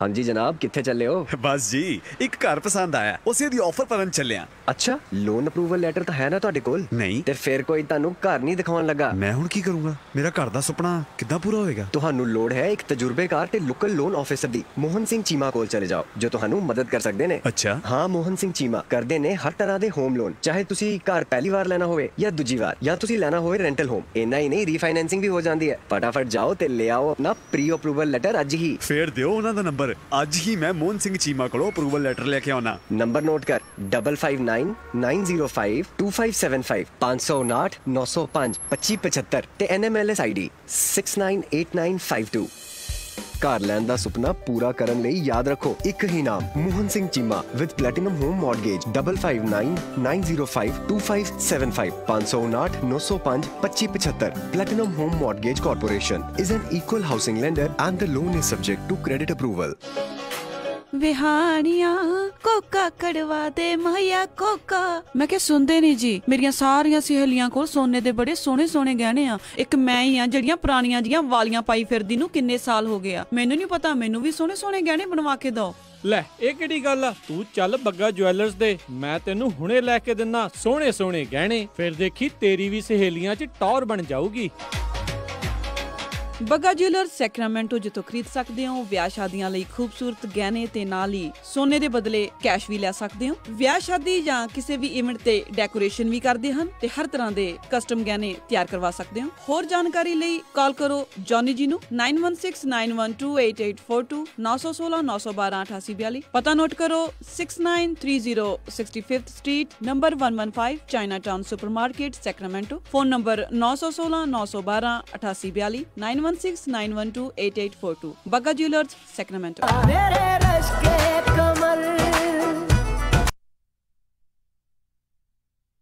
entertainment group powered by Pete's restaurant and brew house पेश करते ने जस्ट कवाली जिथे पहुंच रहे ਹਨ ਉਸਤਾਦ ਰਾਹਤ ਫਤਿਹ ਅਲੀ ਖਾਨ ਸਤੰਬਰ 7 2018 ਸ਼ਾਮੀ 8 ਵਜੇ ਸੈਕਰਾਮੈਂਟੋ ਕਮਿਊਨਿਟੀ ਸੈਂਟਰ ਵਿਖੇ ਟਿਕਟਾਂ $29 ਤੋਂ ਸ਼ੁਰੂ tickets.com ਤੋਂ ਤੁਸੀਂ ਟਿਕਟਾਂ ਲੈ ਸਕਦੇ ਹੋ ਹੋਰ ਜਾਣਕਾਰੀ ਲਈ ਕਾਲ ਸੰਜੀਵ ਮਸੀਹ 916 444 4448 ਜਤਿੰਦਰ ਮਾਨ 917 775 4422, ਰਾਜ 916 687 1378, ਜਤਿੰਦਰ ਸਿੰਘ ਜੋਗੀ 916 873 4455। Associate sponsor Baba Deep Singh Sports Academy, chief guest American River RVs, grand sponsor India Oven, White Lotus, platinum sponsor Rehman Family farm.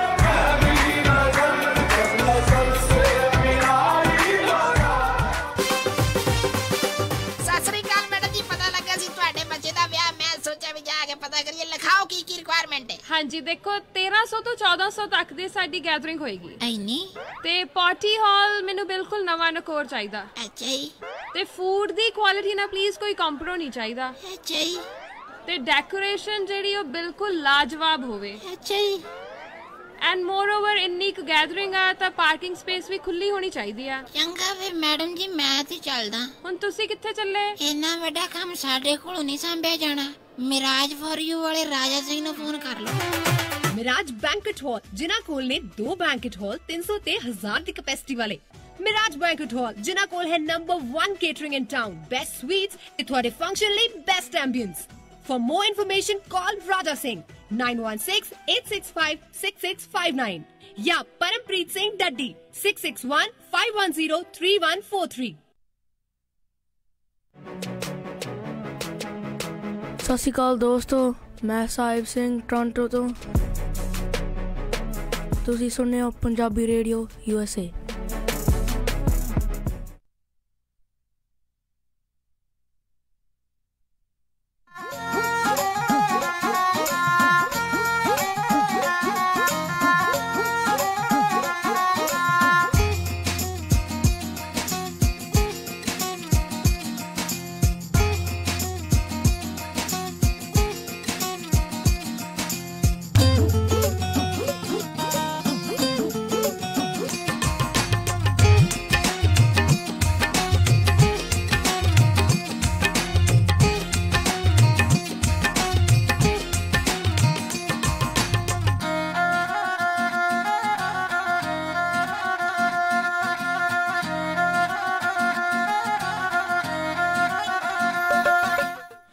Punjabi radio USA ਸੁਣ ਰਹੇ ਸਾਰੇ ਸਰੋਤਿਆਂ ਨੂੰ ਇੱਕ ਵਾਰੀ ਫਿਰ ਨਿੱਘੀ ਜੀ ਆਇਆਂ ਨੂੰ ਸਭ ਦਾ ਸਵਾਗਤ ਹੈ। ਸਰੋਤਿਓ ਪ੍ਰੋਗਰਾਮ ਦੇ ਵਿੱਚ ਪ੍ਰੋਗਰਾਮ ਚੱਲ ਰਿਹਾ ਜੀ update America trucking special. Harjot Singh ji ਆਇਆਂ ਨੂੰ ਸਵਾਗਤ ਹੈ ਜੀ। ਰਮਨ ਜੀ ਆਇਆਂ ਨੂੰ ਧੰਨਵਾਦ ਜੀ ਸਾਰਿਆਂ ਨੂੰ, ਸਤਿ ਸ਼੍ਰੀ ਅਕਾਲ। ਧੰਨਵਾਦ ਜੀ।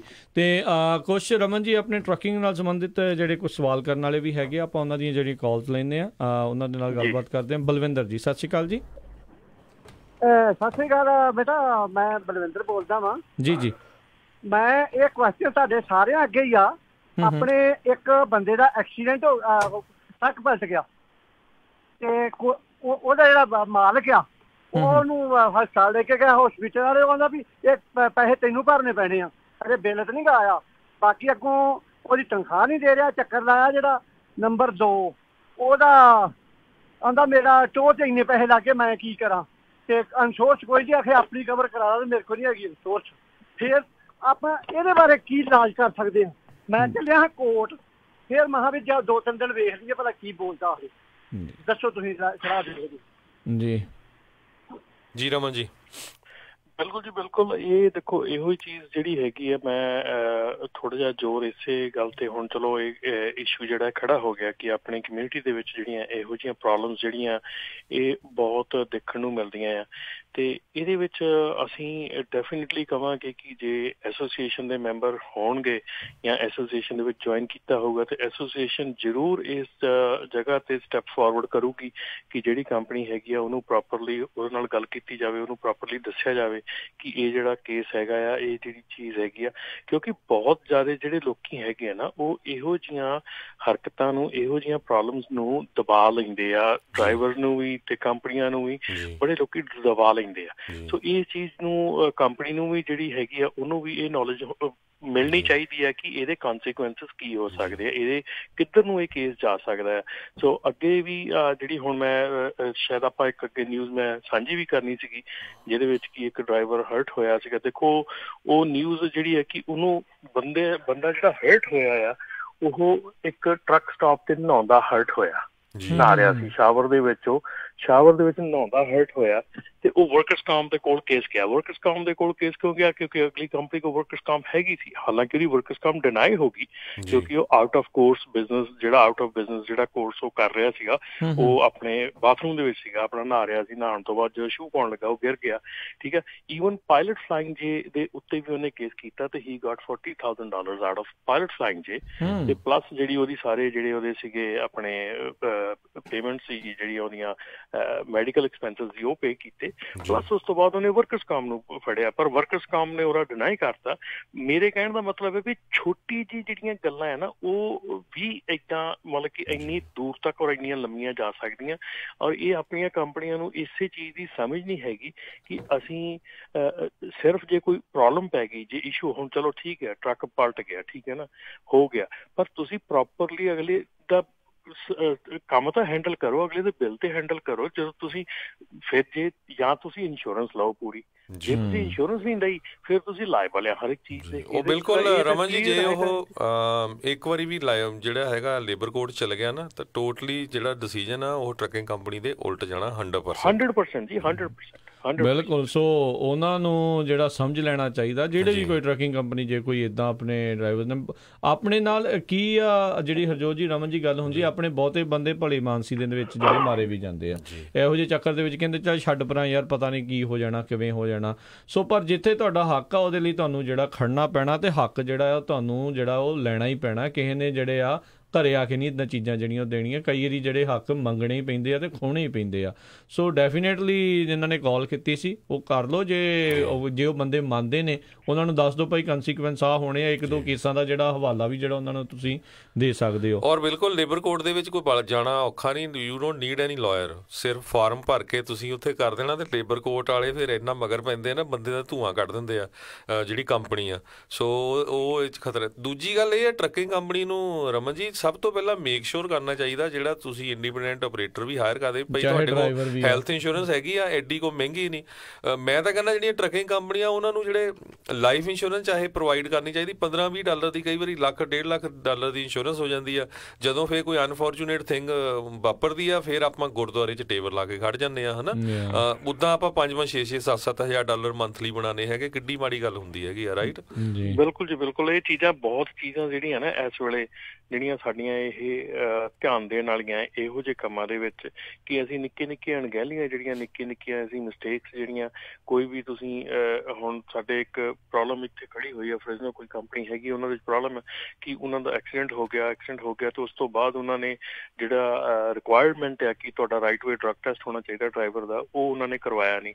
ਹੁਣ ਉਹ ਕੰਪਨੀ ਜਿਹੜੀ ਆ ਉਹ ਇੰਸ਼ੋਰੈਂਸ ਕੰਪਨੀ ਜਿਹੜੀ ਆ ਉਹ ਕਲੇਮ ਡਿਨਾਈ ਕਰ ਰਹੀ ਹੈ ਕਿ ਉਹਨਾਂ ਦਾ ਉਹ ਇੱਕ ਸਿੰਪਲ ਇੱਕ ਸੀਗਾ ਕਿ ਤੁਹਾਡਾ ਐਕਸੀਡੈਂਟ ਹੋ ਗਿਆ, ਡਰਾਈਵਰ ਨੂੰ ਸਿੱਧਾ ਤੁਸੀਂ ਡਰੱਗ ਟੈਸਟ ਤੇ ਭੇਜੋਗੇ, ਰਿਕੁਆਇਰਡ ਹੈ ਇੰਸ਼ੋਰੈਂਸ ਕੰਪਨੀ ਦੇ ਵੱਲੋਂ, ਉਹ ਨਹੀਂ ਹੋਇਆ।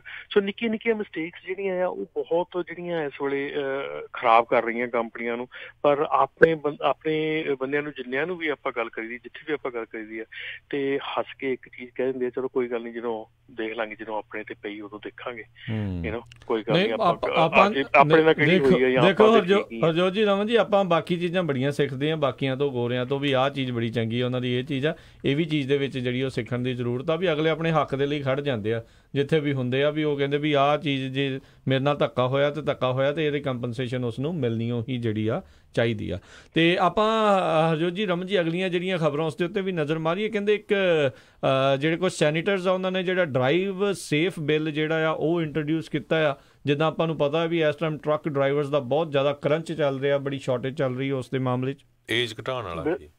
ਬਿਲਕੁਲ ਜੀ ਬਿਲਕੁਲ। ਇਹ ਜਿਹੜਾ ਡਰਾਈਵ ਸੇਫ ਐਕਟ ਜਿਹੜਾ ਇੰਟਰੋਡਿਊਸ ਹੋਇਆ ਆ ਰੀਸੈਂਟਲੀ ਥਰਸਡੇ ਨੂੰ ਇੰਟਰੋਡਿਊਸ ਹੋਇਆ, ਇਹ ਇੱਕ ਦੂਸਰਾ ਬਿੱਲ ਜਿਹੜਾ ਪਹਿਲਾਂ ਇੰਟਰੋਡਿਊਸ ਹੋਇਆ ਸੀਗਾ ਉਹਦਾ ਇੱਕ ਨਾਲ ਇੱਕ ਹਿੱਸਾ ਹੀ ਆ ਜਿਹੜਾ ਕਿ ਸੈਨੇਟ ਦੇ ਵਿੱਚ ਮਾਰਚ ਦੇ ਵਿੱਚ ਇੰਟਰੋਡਿਊਸ ਕੀਤਾ ਸੀਗਾ।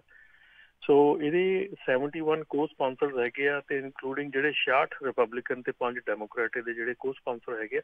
ਸੋ ਇਹ ਬਿੱਲ ਜਿਹੜਾ ਹੈਗਾ ਇਸ ਚੀਜ਼ ਦਾ ਆ ਕਿ ਇਹਦੇ ਵਿੱਚ ਜਿਹੜੀ ਡਰਾਈਵਰਸ ਦੀ ਜਿਹੜੀ ਲਾਇਸੈਂਸ ਹੈਗਾ 18 ਸਾਲ ਤੋਂ ਵੱਡਾ ਤੇ 21 ਸਾਲ ਤੋਂ ਛੋਟਾ, ਜਿਹੜਾ ਡਰਾਈਵਰ ਜਿਹੜਾ ਆ ਉਹ ਅਲਾਓ ਕਰਨਾ, ਉਹਨਾਂ ਨੇ ਕਰਨ ਨੂੰ ਕਿਹਾ ਆ ਕਿ ਪਹਿਲਾਂ ਵੀ ਜਿਹੜਾ 21 ਸਾਲ ਤੋਂ ਛੋਟਾ ਸੀਗਾ ਉਹ ਲਾਇਸੈਂਸ ਲੈ ਸਕਦਾ ਸੀ, ਲੇਕਿਨ ਉਹ ਸਟੇਟ ਲਾਈਨ ਕ੍ਰਾਸ ਨਹੀਂ ਸੀ ਕਰ ਸਕਦਾ, ਆਪਣੀ ਸਟੇਟ ਦੇ ਵਿੱਚ ਚਲਾ ਸਕਦਾ ਸੀ।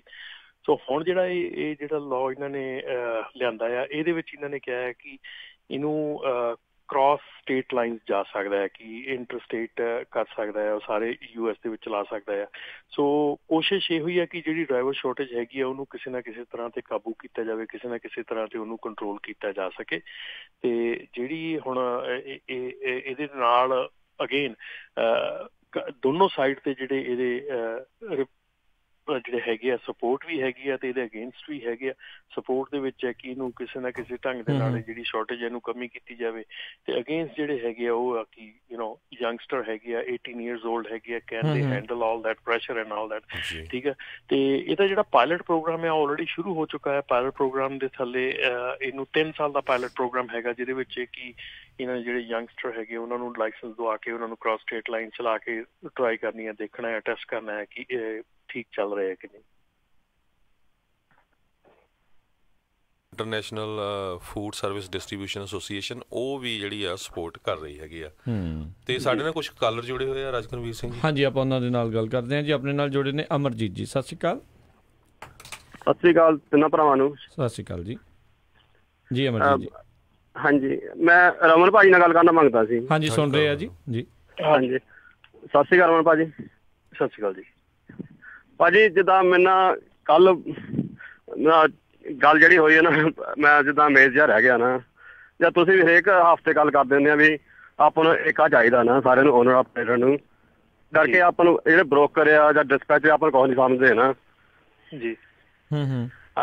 ਹਾਂਜੀ, ਜਾਂ ਕੱਲ ਮੈਂ ਲੋਡ ਬੁੱਕ ਕੀਤਾ ਨਾ ਸਪੋਕੇਨ ਸੀਗਾ, ਮੈਂ ਉੱਥੇ ਖਾਲੀ ਹੋਇਆ ਨਾ, ਕੋਈ ਚੀਜ਼ ਤੋਂ ਲੋਡ ਚੱਕਣਾ ਸੀਗਾ ਮੋਡੈਸਟੋ ਨੂੰ ਨਾ। ਫਰਾਈਡੇ ਮੈਂ ਬੁੱਕ ਕੀਤਾ, ਓਕੇ, ਬ੍ਰੋਕਰ ਕਹਿੰਦਾ ਵੀ ਸੈਟਰਡੇ ਚੱਕ ਲਿਓ ਨਾ। ਫਿਰ ਮਗਰੋਂ ਅੱਧੇ ਘੰਟੇ ਬਾਅਦ ਫੋਨ ਆਇਆ ਵੀ ਅੱਜ ਚੱਕ ਸਕਦੇ ਹਾਂ। ਮੈਂ ਉੱਥੋਂ ਭੱਜਿਆ ਨਾ ਬਈ ਲੋਡ ਚੱਕ ਅੱਜ ਹੋ ਜਾਵੇ ਨਾ। ਉਹ ਮੈਂ ਸ਼ਿਪਰ ਤੇ ਗਿਆ, ਉਹ ਕਹਿੰਦਾ ਤੇਰਾ ਲੋਡ ਤਾਂ ਵੀ ਕੱਲ ਨੂੰ ਚੱਕਣਾ ਨਾ ਜੀ। ਹਾਂਜੀ ਨਾ, ਮੈਂ ਨਾ ਬ੍ਰੋਕਰ ਨੂੰ ਫੋਨ ਕੀਤਾ, ਮੈਂ ਕਿਹਾ ਸ਼ਿਪਰ ਇਹ ਕਹਿੰਦਾ ਨਾ ਜੀ, ਸ਼ਿਪਰ ਕਹਿੰਦਾ ਵੀ ਲੋਡ ਤਾਂ ਚੱਕਣਾ ਨਾ। ਫਿਰ ਮੈਂ ਬ੍ਰੋਕਰ ਨੂੰ ਦੁਬਾਰਾ ਫੋਨ ਕੀਤਾ, ਉਹਨੂੰ ਮੈਂ ਕਿਹਾ ਵੀ ਜਿੱਦਾਂ ਵੀ ਤੂੰ ਕਹਿੰਦਾ ਸੀ ਅੱਜ ਚੱਕਣਾ ਨਾ, ਉਹ ਤਾਂ ਕਹਿੰਦੇ ਕੱਲ ਨੂੰ ਚੱਕਣਾ ਨਾ। ਉਹਨੂੰ ਮੈਂ ਲੈ ਹੋਰ ਪੁੱਛੀ, ਮੈਂ ਕਿਹਾ ਜਦੋਂ ਮੈਨੂੰ ਰਾਤ ਇੱਥੇ ਰਹਿਣਾ ਪੈਣਾ ਨਾ। ਉਹ ਮੈਨੂੰ ਮੋਰੇ ਗਾਲਾਂ ਕੱਢਣ ਲੱਗ ਪਿਆ, ਏਦਾਂ ਮਾਰੀਆਂ ਗਾਲਾਂ। ਮਾੜੀ ਗੱਲ ਹੈ ਤਾਂ ਜੀ ਜੀ। ਸੋ ਰਮਨ ਜੀ, ਕੀ ਬੰਦਾ ਇਹੋ ਜਿਹੀ ਸਿਚੁਏਸ਼ਨ ਦੇ ਵਿੱਚ ਜਿਹੜਾ ਕੀ ਇਹ ਜਿਹੜਾ ਨਾ ਰਮਨ ਜੀ ਤਾਂ ਟਰੱਕਿੰਗ ਇੰਡਸਟਰੀ 'ਚ ਰਹੇ ਆ ਤੇ ਮੇਰੇ ਕਈ ਕਸਟਮਰ ਵੀ ਹੈਗੇ। ਇਹ ਇੱਕ ਅਨਫੋਰਚੂਨੇਟ ਥਿੰਗ ਆ, ਖਾਸ ਕਰਕੇ ਪੰਜਾਬੀਆਂ 'ਚ। ਜਦੋਂ ਕੋਈ ਜਿਹੜਾ ਡਰਾਈਵਰ ਆ ਜਾਂ ਇੰਡੀਪੈਂਡੈਂਟ ਆਪਰੇਟਰ ਮਾੜੀ ਜਿਹੀ ਵੀ ਗਲਤੀ ਕਰ ਲੈ, ਝੱਟ ਗਾਲਾਂ ਕੱਢਣ ਲੱਗ ਪੈਂਦੇ। ਬੜੀ ਮਾੜੀ ਗੱਲ ਹੈਗੀ ਆ। ਉਮਰ ਵੀ ਨਹੀਂ ਦੇਖਦੇ, ਕਈ ਆਪਣੇ ਤੋਂ ਬਜ਼ੁਰਗ ਬੰਦਾ ਹੁੰਦਾ ਉਹਨੂੰ ਵੀ ਗਾਲਾਂ ਕੱਢਣ ਲੱਗ ਪੈਂਦੇ ਆ। ਨਹੀਂ, ਨਾਲੇ ਦੇਖੋ ਜੇ ਉਹਨੂੰ ਠੀਕ ਆ, ਉਹਨੇ ਬੰਦੇ ਨੂੰ ਪਹਿਲਾਂ ਘਲਾਇਆ ਆ, ਜੇ ਉੱਥੇ ਪਤਾ ਹੀ ਸੀਗਾ ਵੀ ਜੇ ਸੈਟਰਡੇ ਨੂੰ ਚੱਕਣਾ ਹੈ, ਬੰਦੇ ਨੂੰ ਪਹਿਲਾਂ ਹੀ ਕਹਿ ਦਿੰਦਾ ਹੈ ਨਾ। ਸੋ ਆਈ ਥਿੰਕ ਏਦਾਂ ਵਿੱਚ ਓਲਾ ਰੱਖਣਾ ਵੀ ਜਿਹੜਾ ਉਹ ਕਿਤੇ ਨਾ ਕਿਤੇ ਜਿਹੜੀ ਮਾੜੀ ਗੱਲ ਹੈਗੀ ਆ। ਦੇਖੋ ਜੀ, ਉਹਦੇ ਚ ਰਾਜਕਰਨ ਇਹ ਗੱਲ ਹੈਗੀ ਆ, ਅਸੀਂ ਹਮੇਸ਼ਾ ਇਸ ਚੀਜ਼ ਤੇ ਐਡਵੋਕੇਟ ਕਰਦੇ ਹੈਗੇ ਆ ਕਿ ਇਸ ਚੀਜ਼ ਦੇ ਵਿੱਚ ਜਿਹੜੇ ਓਨਰ ਆਪਰੇਟਰਸ ਹੈਗੇ ਆ ਜਾਂ ਜਿਹੜੀ ਵੀ ਕੰਪਨੀਆਂ ਹੈਗੀਆਂ, ਕੋਈ ਵੀ ਆ, ਜਦੋਂ ਤੁਸੀਂ ਲੋਡ ਲੈਂਦੇ ਆ, ਤੁਸੀਂ ਉਹਨਾਂ ਦੀ ਕਨਫਰਮੇਸ਼ਨ ਸਾਈਨ ਕਰਦੇ ਆ, ਤੁਸੀਂ ਉਹਨਾਂ ਨੂੰ ਆਪਣੀ ਕਨਫਰਮੇਸ਼ਨ ਸਾਈਨ ਕਿਉਂ ਨਹੀਂ ਕਰਾਉਂਦੇ? ਤੁਸੀਂ ਆਪਣਾ ਟਰਮਸ ਐਂਡ ਕੰਡੀਸ਼ਨ ਕਿਉਂ ਨਹੀਂ ਸਾਈਨ ਕਰਾਉਂਦੇ? ਦੇਖੋ, ਇਹ ਸੁਣਨ ਨੂੰ ਗੱਲ ਬੜੀ ਹੈਰਾਨੀ ਤੇ ਸੁਣਨ ਨੂੰ ਗੱਲ ਬੜੇ ਲੋਕੀ ਹੱਸਣਗੇ ਵੀ ਇਸ ਵੇਲੇ ਕਿ ਇਹ ਕਿੱਥੇ ਯਾਰ, ਕਿਹਨੇ ਸਾਈਨ ਕਰਨੀ ਹੈ ਸਾਡੀ ਕਨਫਰਮੇਸ਼ਨ, ਕਿਹਨੇ ਕੀ ਕਰਨਾ? ਪਰ ਜਿੰਨੀ ਤੁਹਾਨੂੰ ਲੋਡ ਚੁੱਕਣ ਦੀ ਕਾਹਲੀ ਆ, ਉਹਦੇ ਨਾਲੋਂ ਜ਼ਿਆਦਾ ਕਾਹਲੀ ਉਹਨੂੰ ਲੋਡ ਚੁਕਾਉਣ ਦੀ ਆ।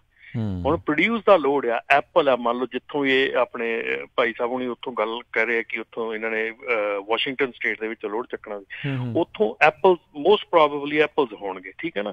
ਹੁਣ ਉਹਦੇ ਲਈ ਇਹ ਜ਼ਰੂਰੀ ਆ ਕਿ ਉਹ ਐਪਲ ਜਿਹੜੇ ਉਹਦੇ ਡੌਕ ਦੇ ਉੱਤੋਂ ਅੱਜ ਮੂਵ ਹੋਣ। ਤੁਹਾਡੇ ਲਈ ਇਹ ਇੰਨਾ ਇੰਪੋਰਟੈਂਟ ਨਹੀਂ ਹੈਗਾ ਕਿ ਤੁਹਾਨੂੰ ਅੱਜ ਹੀ ਲੋਡ ਮਿਲੇ। ਜੇ ਤੁਹਾਨੂੰ ਅੱਜ ਨਹੀਂ ਮਿਲਿਆ, ਕੱਲ ਮਿਲਿਆ, ਤੁਸੀਂ ਸਰਵਾਈਵ ਕਰ ਜਾਓਗੇ। ਪਰ ਜੇ ਉਹਦੇ ਐਪਲ ਇੱਕ ਦਿਨ ਉੱਥੇ ਪਏ ਰਹਿ ਕੇ, ਉਹ ਮਰ ਜਾਊਗਾ, ਠੀਕ ਹੈ ਨਾ। ਸੋ ਇਹ ਇੰਪੋਰਟੈਂਸ ਜਿਹੜੀ ਆ ਨਾ ਇਸ ਚੀਜ਼ ਦੀ, ਇਸੇ ਚੀਜ਼ ਦੀ ਅਸੀਂ ਇਹ ਗੱਲ ਕਰਦੇ ਹਮੇਸ਼ਾ ਕਿ ਇੰਪੋਰਟੈਂਸ ਜਿਹੜੀ ਆ, ਆਪਾਂ ਕਾਹਲੀ ਜਿਹੜੀ ਆ ਜਦੋਂ ਕਰਦੇ ਆ ਵੀ ਕਾਹਲੀ ਚ ਆਪਾਂ ਲੋਡ ਲਿਆ, ਕਾਹਲੀ ਚ ਆਪਾਂ ਕਰ ਲਿਆ, ਕਾਹਲੀ, ਠੀਕ ਹੈ ਨਾ, ਉਹ ਹੁਣ ਚੀਜ਼ਾਂ ਜਿਹੜੀਆਂ ਆ ਇਹ ਮੋਸਟ ਆਫ ਦਾ ਟਾਈਮ ਜਿਹੜਾ ਕਹਿ ਲਓ ਬ੍ਰੋਕਰ ਡਿਪਾਰਟਮੈਂਟ ਹੈਗਾ ਆ ਜਿਹੜਾ ਜਾਂ ਬ੍ਰੋਕਰੇਜ ਹੈਗੀ ਆ, ਬਹੁਤ ਬ੍ਰੋਕਰੇਜ ਜਿਹੜੀਆਂ ਆ ਉਹ ਬਹੁਤ ਜ਼ਿਆਦਾ ਝੂਠ ਬੋਲਦੇ ਆ ਜਦੋਂ ਇਹ ਲੋਡ ਚੱਕਦੇ ਆ ਜਾਂ ਲੋਡ ਲਾਉਣ ਗਿਆ ਚੱਕਣ ਗਿਆ।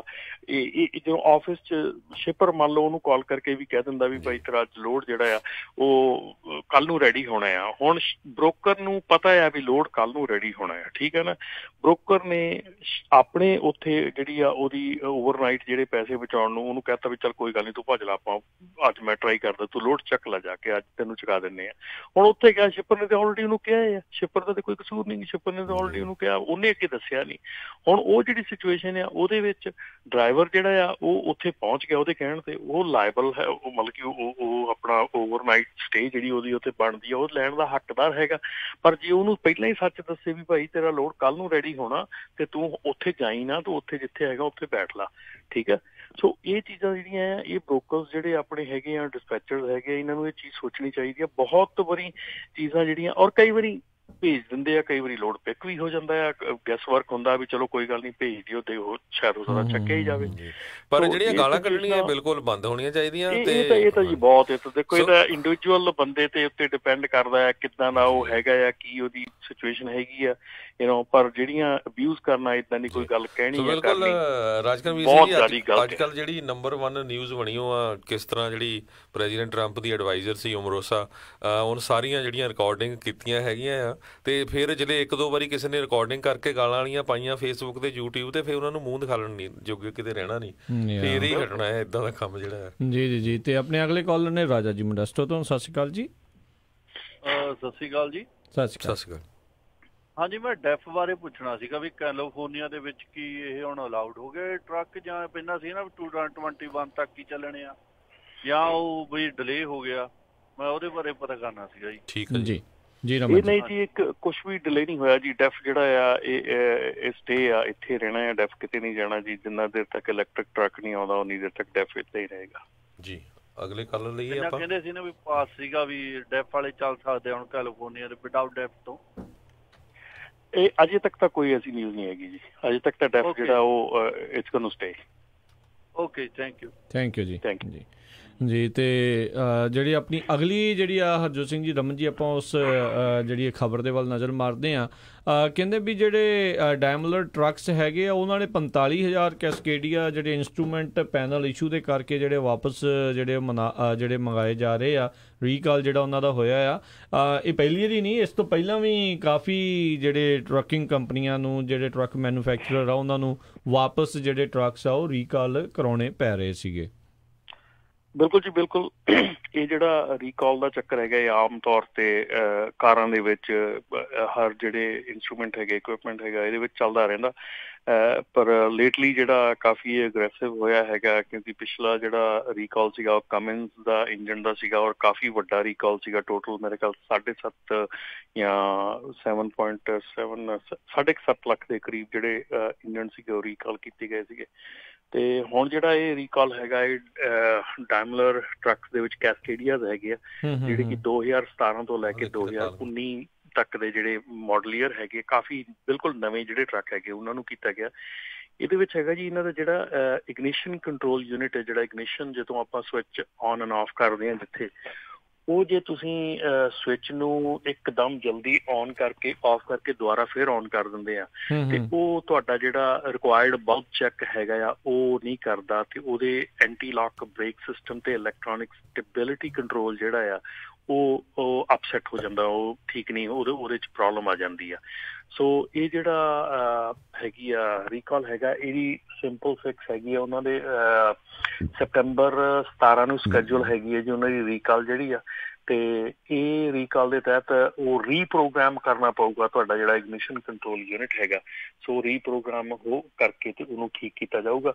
ਉਹਦੇ ਲਈ ਤੁਸੀਂ ਜਿਨ੍ਹਾਂ ਦੇ ਕੋਲ ਵੀ 2017 ਤੋਂ ਲੈ ਕੇ 2019 ਦੇ ਡੈਮਲਰ ਟਰੱਕ ਹੈਗੇ ਆ, ਸੋ ਬੇਸਿਕਲੀ ਤਾਂ ਬਿਲਕੁਲ ਬ੍ਰੈਂਡ ਨਿਊ ਜਿਹੜੇ ਟਰੱਕ ਇਸ ਵੇਲੇ ਆਏ ਆ ਉਹਨਾਂ ਦੀ ਆਪਾਂ ਗੱਲ ਕਰ ਰਹੇ ਹਾਂ। ਤੇ ਜੇ ਉਹ ਹੈਗੇ ਆ ਤੇ ਤੁਸੀਂ ਜਾਂ ਤਾਂ ਆਪਣੇ ਡੀਲਰ ਜਿਹੜਾ ਜਿਹਦੇ ਕੋਲ ਟਰੱਕ ਲਿਆ ਉਹਨੂੰ ਕਾਂਟੈਕਟ ਕਰੋ, ਜਾਂ ਤੁਸੀਂ ਡੈਮਲਰ ਨੂੰ ਕਾਂਟੈਕਟ ਕਰ ਸਕਦੇ ਆ 800-547-0712 ਤੇ ਇਹਦਾ ਫਰੇਟਲਾਈਨਰ ਦਾ ਜਿਹੜਾ ਰੀਕਾਲ ਨੰਬਰ ਹੈਗਾ ਉਹ FL 780 ਹੈਗਾ, ਤੇ NHTSA ਦਾ ਜਿਹੜਾ ਰੀਕਾਲ ਨੰਬਰ ਹੈਗਾ ਉਹ ਹੈਗਾ 18V as a Victor -491। ਸੋ ਇਹ ਜੇ ਤੁਸੀਂ ਆਪਣੇ ਡੀਲਰ ਨੂੰ ਕਾਲ ਕਰਦੇ ਆ ਤਾਂ ਉਹਨਾਂ ਨੂੰ ਸਿਰਫ ਤੁਹਾਨੂੰ FL 780 ਰੀਕਾਲ ਨੰਬਰ ਦੱਸਣ ਦੀ ਲੋੜ ਆ, ਤੇ ਮੋਸਟ ਪ੍ਰੋਬੇਬਲੀ ਉਹਨਾਂ ਨੇ ਤੁਹਾਨੂੰ ਆਪ ਹੀ ਕੰਟੈਕਟ ਕਰਨਾ, ਪਰ ਜੇ ਨਹੀਂ ਵੀ ਕਈ ਵਾਰੀ ਮਿਸ ਹੋ ਜਾਂਦਾ ਤੇ ਤੁਸੀਂ ਆਪ ਹੀ ਉਹਨਾਂ ਨੂੰ ਕੰਟੈਕਟ ਕਰ ਸਕਦੇ ਹੋ। ਜੀ ਜੀ।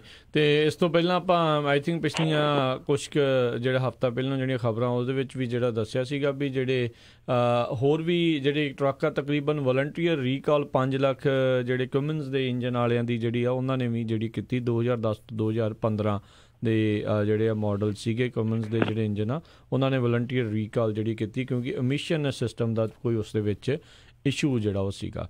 ਤੇ ਸਮਾਂ ਵੀ ਆਪਣਾ ਜਿਹੜਾ ਆ ਰਮਨ ਜੀ ਹਰਜੋਤ ਜੀ ਜਿਹੜਾ ਸਮਾਪਤੀ ਵਾਲਾ, ਇੱਕ ਜਾਂਦੇ ਜਾਂਦੇ ਕਾਲਰ ਉਹਨਾਂ ਦੇ ਨਾਲ ਗੱਲ ਕਰ ਜਾਂਦੇ ਆ। ਸਰਬਜੀਤ ਜੀ, ਸਤਿ ਸ਼੍ਰੀ ਅਕਾਲ ਜੀ। ਸਰਬਜੀਤ ਜੀ। ਹਾਂਜੀ ਸਤਿ ਸ਼੍ਰੀ ਅਕਾਲ ਜੀ। ਸਤਿ ਸ਼੍ਰੀ ਅਕਾਲ ਜੀ। ਸਰਬਜੀਤ ਬੋਲਾਂ ਜੀ ਯੂਬਾ ਸਿਟੀ ਤੋਂ। ਮੈਂ ਗੱਲ ਕਰਦਾ ਸੀਗਾ ਜੀ, ਮੈਂ ਇੱਥੇ ਟਰੱਕ ਚਲਾਉਣਾ ਸੀਗਾ ਟੌਪ ਕੈਰੀਅਰ ਨਾਲ, ਤੇ ਮੈਨੂੰ ਇੰਡੀਆ ਜਾਣਾ ਪਿਆ ਐਮਰਜੈਂਸੀ ਜੀ। ਮੈਂ ਇੰਡੀਆ ਚਲ ਗਿਆ ਤਾਂ ਉਹਨਾਂ ਨੇ ਬਾਅਦ 'ਚ ਮੇਰਾ 1 ਮਹੀਨੇ ਦਾ ਮੈਂ ਪੈਸੇ ਮੰਗੇ, ਉਹ ਕਹਿੰਦੇ ਹਾਲੇ ਨਹੀਂ ਦੇ ਸਕਦੇ, ਬਾਅਦ ਦੇਵਾਂਗੇ ਆਏ ਤੇ। ਮੈਂ ਕਿਹਾ ਚਲੋ ਠੀਕ ਹੈ। ਚਲੋ ਮੈਂ ਇੰਡੀਆ ਚਲ ਗਿਆ ਜੀ। ਆ ਕੇ ਮੈਂ ਉਹਨਾਂ ਨੂੰ ਕਿਹਾ ਤਾਂ ਉਹ ਕਹਿੰਦੇ ਤੇਰੇ ਮੁੰਡੇ ਨੂੰ ਅਸੀਂ $1300 ਦਿੱਤਾ, ਤਾਂ ਪੈਸੇ ਮੇਰੇ ਬਣੇ ਸੀਗੇ $. ਪੈਸੇ ਕਿੰਨੇ ਬਣੇ ਸੀ? $6000 ਮਹੀਨੇ ਦਾ ਬਣਿਆ ਸੀਗਾ ਜੀ। ਮਹੀਨੇ ਦਾ ਪੂਰੇ ਰਹਿੰਦੇ ਸੀ। ਦਿੱਤੇ ਉਹਨਾਂ ਨੇ 1300 ਦਿੱਤਾ। 1300 ਤਾਂ ਉਹ ਕਾਹਦੇ ਕੱਟੇ ਆ, ਉਹ ਕਹਿੰਦੇ ਅਸੀਂ ਕੱਟ ਲਿਆ $4300। ਮੁੰਡੇ ਨੂੰ ਕਹਿੰਦੇ ਵੀ ਅਸੀਂ ਕੱਟਿਆ, ਉਹ ਤੇਰੇ ਤੋਂ ਇੱਕ ਵਾਰੀ ਤੇਲ ਡੁੱਲ ਗਿਆ ਆਲਰੇਡੀ ਉੱਥੇ। ਪਹਿਲਾਂ ਮੀਂਹ ਪੈਣ ਲਿਆ ਜੀ, ਤੇਲ ਦਾ ਪਾਣੀ ਕਿੱਥੋਂ ਆ ਗਿਆ, ਟਾਇਰ ਭਿੱਜੇ ਹੀ ਤੇਰੇ। ਇੱਕ ਵਾਰੀ ਸਟਾਫਰੀ ਮੇਰੇ ਤੋਂ 2 ਪਾਇਲਟ ਉਲਟ ਗਿਆ ਸੀਗਾ। ਸਟਾਫਰੀ ਕੀਤੀ ਨਹੀਂ ਨਾ ਹੁੰਦੀ, ਰੈਪ ਨਹੀਂ ਕੀਤੀ ਹੁੰਦੀ। ਅਗੇ ਅਸੀਂ ਉਹ ਸਾਰੇ ਕੱਟ ਲਿਆ $4300 ਤੋਂ 1313 ਪਕਾਇਆ ਰਹਿੰਦਾ। ਤੇ ਜੇ ਮੈਂ ਉਹਨਾਂ ਨੂੰ ਪ੍ਰੂਫ ਮੰਗਦਾ ਮੈਨੂੰ ਘੱਲੋ ਕਿ ਤੇਰੇ ਮੁੰਡੇ ਨੂੰ ਦੇ ਦਿੱਤਾ ਜੀ, ਅਸੀਂ ਨਹੀਂ ਤੈਨੂੰ ਦੇ ਸਕਦੇ, ਸਾਡੇ ਕੋਲ ਟਾਈਮ ਨਹੀਂ ਹੈ। ਜੀ ਬਿਲਕੁਲ। ਇਹ ਸਿਚੁਏਸ਼ਨ ਦੇਖੋ, ਇੱਕ ਚੀਜ਼ ਜਿਹੜੀ ਜ਼ਰੂਰ ਬੇਨਤੀ ਆਪਾਂ ਨਾਲ ਹੀ ਪਹਿਲਾਂ ਸਰੋਤਿਆਂ ਨੂੰ ਜ਼ਰੂਰ ਕਰਨਾ ਚਾਹੁੰਦੇ, ਪਲੀਜ਼ ਨਾ ਆਪਣਾ ਜਿਹੜੇ ਪਰਸਨਲ ਆ ਜਿਹੜੀਆਂ ਗੱਲਾਂ ਆ ਉਹ ਤੁਸੀਂ ਨਾਮ ਲੈ ਕੇ ਜਿਹੜਾ ਨਾ ਕਰਿਆ ਕਰੋ। ਇੱਕ ਜਨਰਲ ਸਵਾਲ ਦੇ ਤੌਰ ਤੇ ਪੁੱਛ ਸਕਦੇ ਹੋ। ਹੁਣ ਸਾਨੂੰ ਪਤਾ ਨਹੀਂ, ਅਸੀਂ ਤਾਂ ਤੁਹਾਨੂੰ ਕਿਹਾ ਨਹੀਂ ਇਸ ਕੰਪਨੀ ਲਈ ਕੰਮ ਕਰੋ, ਤੇ ਤੁਹਾਡੀ ਕੀ ਸਿਚੁਏਸ਼ਨ ਹੈਗੀ ਆ ਜੇ ਪਰ ਦੂਸਰੇ ਨੰਬਰ ਤੇ ਬੜਾ ਈਜ਼ੀ ਆ, ਜੇ ਕਿਸੇ ਦੇ ਅਗੇਂਸਟ ਕੰਪਲੇਨ ਕਰਨੀ ਆ ਤੁਸੀਂ ਲੇਬਰ ਕੋਰਟ 'ਚ ਜਾ ਸਕਦੇ ਆ ਨਾ, ਉਹਦੇ ਲਈ ਵਕੀਲ ਦੀ ਵੀ ਨਹੀਂ ਜ਼ਰੂਰਤ ਹੈਗੀ। ਵੀ ਜੇ ਤੁਹਾਨੂੰ ਲੱਗਦਾ ਵੀ ਉਸਨੇ ਬੰਦੇ ਨੇ ਤੁਹਾਡਾ ਹੱਕ ਮਾਰਿਆ, ਤੁਹਾਡੇ ਕੋਲ ਉਸ ਦੇ ਖਿਲਾਫ ਜਿਹੜੇ ਪ੍ਰੂਫ ਜਿਹੜੇ ਉਹ ਹੈਗੇ ਨੇ, ਉਹ ਚੀਜ਼ਾਂ ਜਿਹੜੀਆਂ ਉਹ ਸ਼ੋਅ ਕਰ ਸਕਦੇ ਹੋ, ਤਾਂ ਡੈਫੀਨੇਟਲੀ ਤੁਸੀਂ ਆਪਣੀ ਉਹ ਹੱਕ ਆ ਉਹ ਅਦਾਲਤਾਂ ਦੇ ਵਿੱਚ ਜਿਹੜੇ ਇਸੇ ਚੀਜ਼ ਦੇ ਲਈ ਜਿਹੜੀਆਂ ਉਹ ਬਣੀਆਂ ਹੋਈਆਂ ਆ। ਬਾਕੀ ਜਿੱਦਾਂ ਰਮਨ ਹੁਣੀ ਕਹਿੰਦੇ ਆ ਵੀ ਐਸੋਸੀਏਸ਼ਨ ਦੇ ਜੇ ਤੁਸੀਂ ਮੈਂਬਰ ਬਣਦੇ ਹੋ ਤਾਂ ਉਹ ਤੁਹਾਡੀ ਗੱਲ ਜਿਹੜੀ ਉਹ ਸੁਣਦੇ ਨੇ। ਸੁਣਦੇ ਵੀ ਆ, ਤੇ ਅਸੀਂ ਪ੍ਰੋਪਰਲੀ ਗਾਈਡ ਵੀ ਕਰਾਂਗੇ ਅਗਲੇ ਨੂੰ ਕਿ ਤੁਸੀਂ ਤੁਹਾਡਾ ਕਿਹੜੇ ਤੁਹਾਡੇ ਰਾਈਟਸ ਹੈਗੇ ਆ, ਤੁਸੀਂ ਕੀ ਕਰ ਸਕਦੇ ਆ, ਕਿੱਧਰ ਨੂੰ ਤੁਹਾਨੂੰ ਜਾਣਾ ਚਾਹੀਦਾ ਔਰ ਕੀ ਕਰਨਾ ਚਾਹੀਦਾ, ਇਹ ਜ਼ਰੂਰੀ ਹੈਗਾ ਆ। ਤੇ ਦੂਸਰੀ ਗੱਲ ਇੱਕ ਰਾਜ ਮੈਂ ਚਾਹੁੰਦਾ ਦੱਸ ਦਿਆਂ ਕਿ FMCSA ਵੱਲੋਂ ਇਹ ਰੀਸੈਂਟਲੀ ਨਿਊਜ਼ ਆਈ ਹੈਗੀ ਆ ਕਿ FMCSA ਵੱਲੋਂ ਜਿਹੜਾ ਆ ਮੂਵ ਫਾਰਵਰਡ ਕੀਤਾ ਗਿਆ ਆਵਰਸ ਆਫ ਸਰਵਿਸ ਰੈਗੂਲੇਸ਼ਨ ਦਾ ਜਿਹੜਾ ਰਿਫਾਰਮ ਆ ਉਹ ਸਬਮਿਟ ਕੀਤਾ ਗਿਆ ਆ ਗਵਰਨਮੈਂਟ ਨੂੰ ਬਜਟ ਆਫ ਇੰਟਰਨਲ ਰਿਵਿਊ ਦੇ ਵਿੱਚ। ਤੇ ਇਹ ਜਿਹੜਾ ਹੈਗਾ ਆ ਇਹ ਵੀ ਜਿਹੜੀ ਆ ਇਸ ਵੇਲੇ ਇਹਦੇ ਚ ਕੋਈ ਵੀ ਜਿਹੜੀ ਡੀਟੇਲ ਹੈਗੀ ਉਹ ਪਬਲਿਕ ਨਹੀਂ ਕੀਤੀ ਗਈ ਅਜੇ। ਸੋ ਜਿਹੜੇ hours of service the reform ਹੈਗਾ, ਆਵਰਸ ਆਫ ਸਰਵਿਸ ਰੈਗੂਲੇਸ਼ਨ ਦਾ, ਉਹ ਆਲਰੇਡੀ ਚੱਲ ਰਿਹਾ ਹੈਗਾ। ਸੋ ਆਉਂਦੇ ਦਿਨਾਂ ਦੇ ਵਿੱਚ ਉਹਦੇ ਬਾਰੇ ਚ ਵੀ ਜਿਹੜੀ ਵੀ ਨਿਊਜ਼ ਆਊਗੀ ਉਹ ਜ਼ਰੂਰ ਦੱਸਾਂਗੇ। ਤੇ ਇਹ ਜਿਹੜੇ ਸਪਲਿਟ ਜਿਹੜੇ ਸਲੀਪ ਵਾਲਾ ਆ ਉਸ ਦੇ ਨਾਲ ਹੀ ਸੰਬੰਧਿਤ ਹੈਗਾ ਹੈ? ਦੇਖੋ ਇਹਦੇ 'ਚ ਉਹਨਾਂ ਨੇ ਕੋਈ ਵੀ ਅਜੇ ਕਲੀਅਰ ਨਹੀਂ ਕੀਤਾ ਜਾਂ ਕੋਈ ਵੀ ਉਹਦੀ ਜਿਹੜੀ ਡੀਟੇਲ ਨਹੀਂ ਪ੍ਰਪੋਜ਼ਲ ਦੀ ਦਿੱਤੀ ਅਜੇ ਕਿ ਕੀ ਹੈਗੀ ਆ, ਬਟ ਇਹ ਪ੍ਰਪੋਜ਼ਲ ਆਲਰੇਡੀ ਉਹਨਾਂ ਨੇ ਸਬਮਿਟ ਕਰ ਦਿੱਤਾ ਹੈਗਾ FMCSA ਨੇ। ਸੋ ਇਹ ਮਤਲਬ ਕਿ ਰੀਸੈਂਟ ਡੇਜ਼ ਦੇ ਵਿੱਚ ਜਦੋਂ ਇਹਦਾ ਜਿਹੜੀ ਪ੍ਰੀ ਰੂਲ ਸੈਟਿੰਗ ਹੁੰਦੀ ਆ ਜਿਹੜੀ ਇਹਦੀ ਪ੍ਰਪੋਜ਼ਲ ਦੀ, ਉਹ ਉਹਨਾਂ ਨੇ ਭੇਜੀ ਆ। ਸੋ ਦੇਖਦੇ ਆ ਕਿ ਉਹਦੇ ਵਿੱਚ ਜਦੋਂ ਡੀਟੇਲਸ ਆਉਂਦੀਆਂ ਕਿ ਉਹਦੇ ਵਿੱਚ ਕੀ ਜਿਹੜੀਆਂ ਚੀਜ਼ਾਂ ਉਹ ਪ੍ਰਪੋਜ਼ ਕਰ ਰਹੇ। ਉੱਦਾਂ ਵੈਸੇ ਆਈ ਥਿੰਕ ਜਿਹੜਾ ਉਹ ਪਾਇਲਟ ਪ੍ਰੋਗਰਾਮ ਸੀਗਾ ਆਪਣੀ ਮਰਜ਼ੀ ਦੇ ਨਾਲ ਜਿਹੜੀ ਸਲੀਪ ਕਰਨ ਵਾਲਾ, ਉਹ ਤਾਂ ਉਹਨਾਂ ਦਾ ਕੰਪਲੀਟ ਹੋ ਚੁੱਕਾ ਹੈ ਨਾ? ਹਾਂਜੀ, ਉਹ ਪਾਇਲਟ ਪ੍ਰੋਗਰਾਮ ਤਾਂ ਕੰਪਲੀਟ ਉਹ ਇਸੇ ਕਰਕੇ ਨਾ ਹੁਣ ਜਿਹੜੇ ਪਾਇਲਟ ਪ੍ਰੋਗਰਾਮ 2-3 ਚੱਲ ਰਹੇ ਸੀ ਉਹ ਕੰਪਲੀਟ ਹੋਏ ਆ, ਤੇ ਇਹਨਾਂ ਨੇ ਜਿਹੜੀ ਰਿਫਾਰਮ ਹੈਗਾ ਆ ਉਹ ਸਬਮਿਟ ਕਰਨਾ ਸੀਗਾ। ਸੋ ਉਹ ਆਲਰੇਡੀ ਕਰ ਦਿੱਤਾ ਆ, ਪਰ ਡੀਟੇਲਸ ਨਹੀਂ ਅਜੇ ਆਈਆਂ ਹੈਗੀਆਂ। ਸੋ ਬੜਾ ਫਰੈਸ਼ਲੀ ਹੈਗਾ ਇਹ ਚੀਜ਼। ਠੀਕ ਆ। ਸੋ ਸੋਚੋ ਜ਼ਰੂਰ ਤੁਸੀਂ ਇਸ ਪ੍ਰੋਗਰਾਮ ਦੇ ਵਿੱਚ ਜ਼ਰੂਰ ਜੁੜਿਆ ਕਰੋ, ਖਾਸ ਕਰਕੇ ਜਿਹੜੇ ਵੀ ਆਪਣੇ ਟਰੱਕਿੰਗ ਇੰਡਸਟਰੀ ਨਾਲ ਜੁੜੇ ਹੋਏ ਆ। ਸੋ ਕਾਫੀ ਜਿਹੜੀਆਂ ਆਪਾਂ ਤੁਹਾਨੂੰ ਜਾਣਕਾਰੀਆਂ ਇਸ ਦੇ ਵਿੱਚ ਦੱਸਦੇ ਹਾਂ ਵੀ ਕਿਹੜੇ ਟਰੱਕ ਦਾ ਰੀਕਾਲ ਵੀ ਆਇਆ ਆ, ਆਵਰ ਆਫ ਸਰਵਿਸ ਦੀ ਕੀ ਜਿਹੜਾ ਚੱਲ ਰਿਹਾ, ਟਰੱਕਰ ਦੀ ਸ਼ਾਰਟੇਜ ਨੂੰ ਲੈ ਕੇ ਕੀ ਚੱਲ ਰਿਹਾ, ਹੋਰ ਜਿਹੜਾ ਖਾਸ ਕਰਕੇ ਹੁਣ ਇੰਡੀਪੈਂਡੈਂਟ ਕੰਟਰੈਕਟਰ ਵਾਲਾ ਮਸਲਾ ਆ ਜੋ ਵੀ ਉੱਥੇ ਹੋ ਰਿਹਾ ਉਸ ਦੇ ਬਾਰੇ ਜਿਹੜੀਆਂ ਆਪਾਂ ਤੁਹਾਨੂੰ ਜ਼ਰੂਰ ਜਾਣਕਾਰੀਆਂ ਦਿੰਦੇ ਰਹਿੰਦੇ ਆ। ਦੇਖੋ ਕਈਆਂ ਦੇ ਨਿੱਜੀ ਸਵਾਲ ਵੀ ਜਿਹੜੇ ਇਸ ਦੇ ਵਿੱਚ ਡੈਫੀਨੇਟਲੀ ਹੁੰਦੇ ਆ, ਸੋ ਮੇਕ ਸ਼ੋਰ ਕਰਿਆ ਕਰੋ ਪਲੀਜ਼ ਕਿਸੇ ਦਾ ਜਿਹੜਾ ਪਰਸਨਲ ਨਾਮ ਲੈ ਕੇ ਨਾ ਕਰਿਆ ਕਰੋ, ਕਿਉਂਕਿ ਕੱਲ੍ਹ ਨੂੰ ਤੁਸੀਂ ਅੱਜ ਜਿਹਦੇ ਖਿਲਾਫ ਕਹਿ ਰਹੇ ਹੋ ਕੱਲ੍ਹ ਤੁਹਾਡੀ ਉਹਦੇ ਨਾਲ ਸੁਲ੍ਹਾ ਵੀ ਹੋ ਜਾਂਦੀ ਆ, ਬੜਾ ਕੁਛ ਹੋ ਜਾਂਦਾ ਆ, ਪਰ ਉਹ ਚੀਜ਼ਾਂ ਜਿਹੜੀਆਂ ਇੱਕ ਵਾਰੀ ਕਹੀਆਂ ਗਈਆਂ ਉਹ ਜਾਂਦੀਆਂ ਨਹੀਂ ਹੁੰਦੀਆਂ। ਸੋ ਜਨੈਰਿਕ ਕਰਕੇ ਜਿਹੜਾ ਜ਼ਰੂਰ ਤੁਸੀਂ ਸਵਾਲ ਜਿਹੜਾ ਉਹ ਡੈਫੀਨੇਟਲੀ ਇਸ ਮਾਮਲੇ ਦੇ ਵਿੱਚ ਤੁਸੀਂ ਪੁੱਛ ਸਕਦੇ ਹੋ। ਅਤੇ ਰਮਨ ਜੀ ਬਹੁਤ ਬਹੁਤ ਤੁਹਾਡਾ ਧੰਨਵਾਦ, ਤੁਸੀਂ ਸਾਡੇ ਨਾਲ ਜੁੜੇ ਅਤੇ ਜਿਹੜੀਆਂ ਇਹਨਾਂ ਦੇ ਨਾਲ ਜਿਹੜੀਆਂ ਸਾਡੇ ਗੱਲਾਂ ਬਾਤਾਂ ਦੇ ਵਿੱਚ ਜਿਹੜੀ ਉਹ ਸਾਂਝ ਪਾਈ, ਟਰੱਕਿੰਗ ਨਿਊਜ਼ ਦੇ ਨਾਲ ਜਿਹੜੀ ਤੁਸੀਂ ਸਾਂਝ ਪਾਈ, ਬੜਾ ਸ਼ੁਕਰੀਆ, ਬੜੀ ਧੰਨਵਾਦ। ਸਤਿ ਸ਼੍ਰੀ ਅਕਾਲ ਜੀ। ਸਤਿ ਸ਼੍ਰੀ ਅਕਾਲ ਜੀ।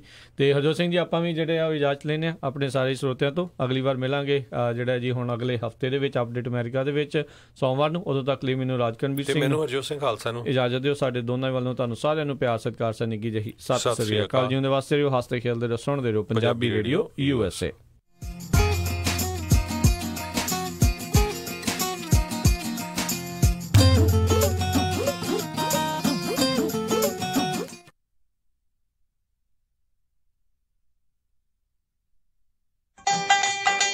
ਕਿੱਦਾਂ ਵੀ ਨਿੰਮਿਆ, ਕੀ ਹਾਲ ਆ ਤੇਰਾ? ਮੈਂ ਤਾਂ ਵਧੀਆ ਆ।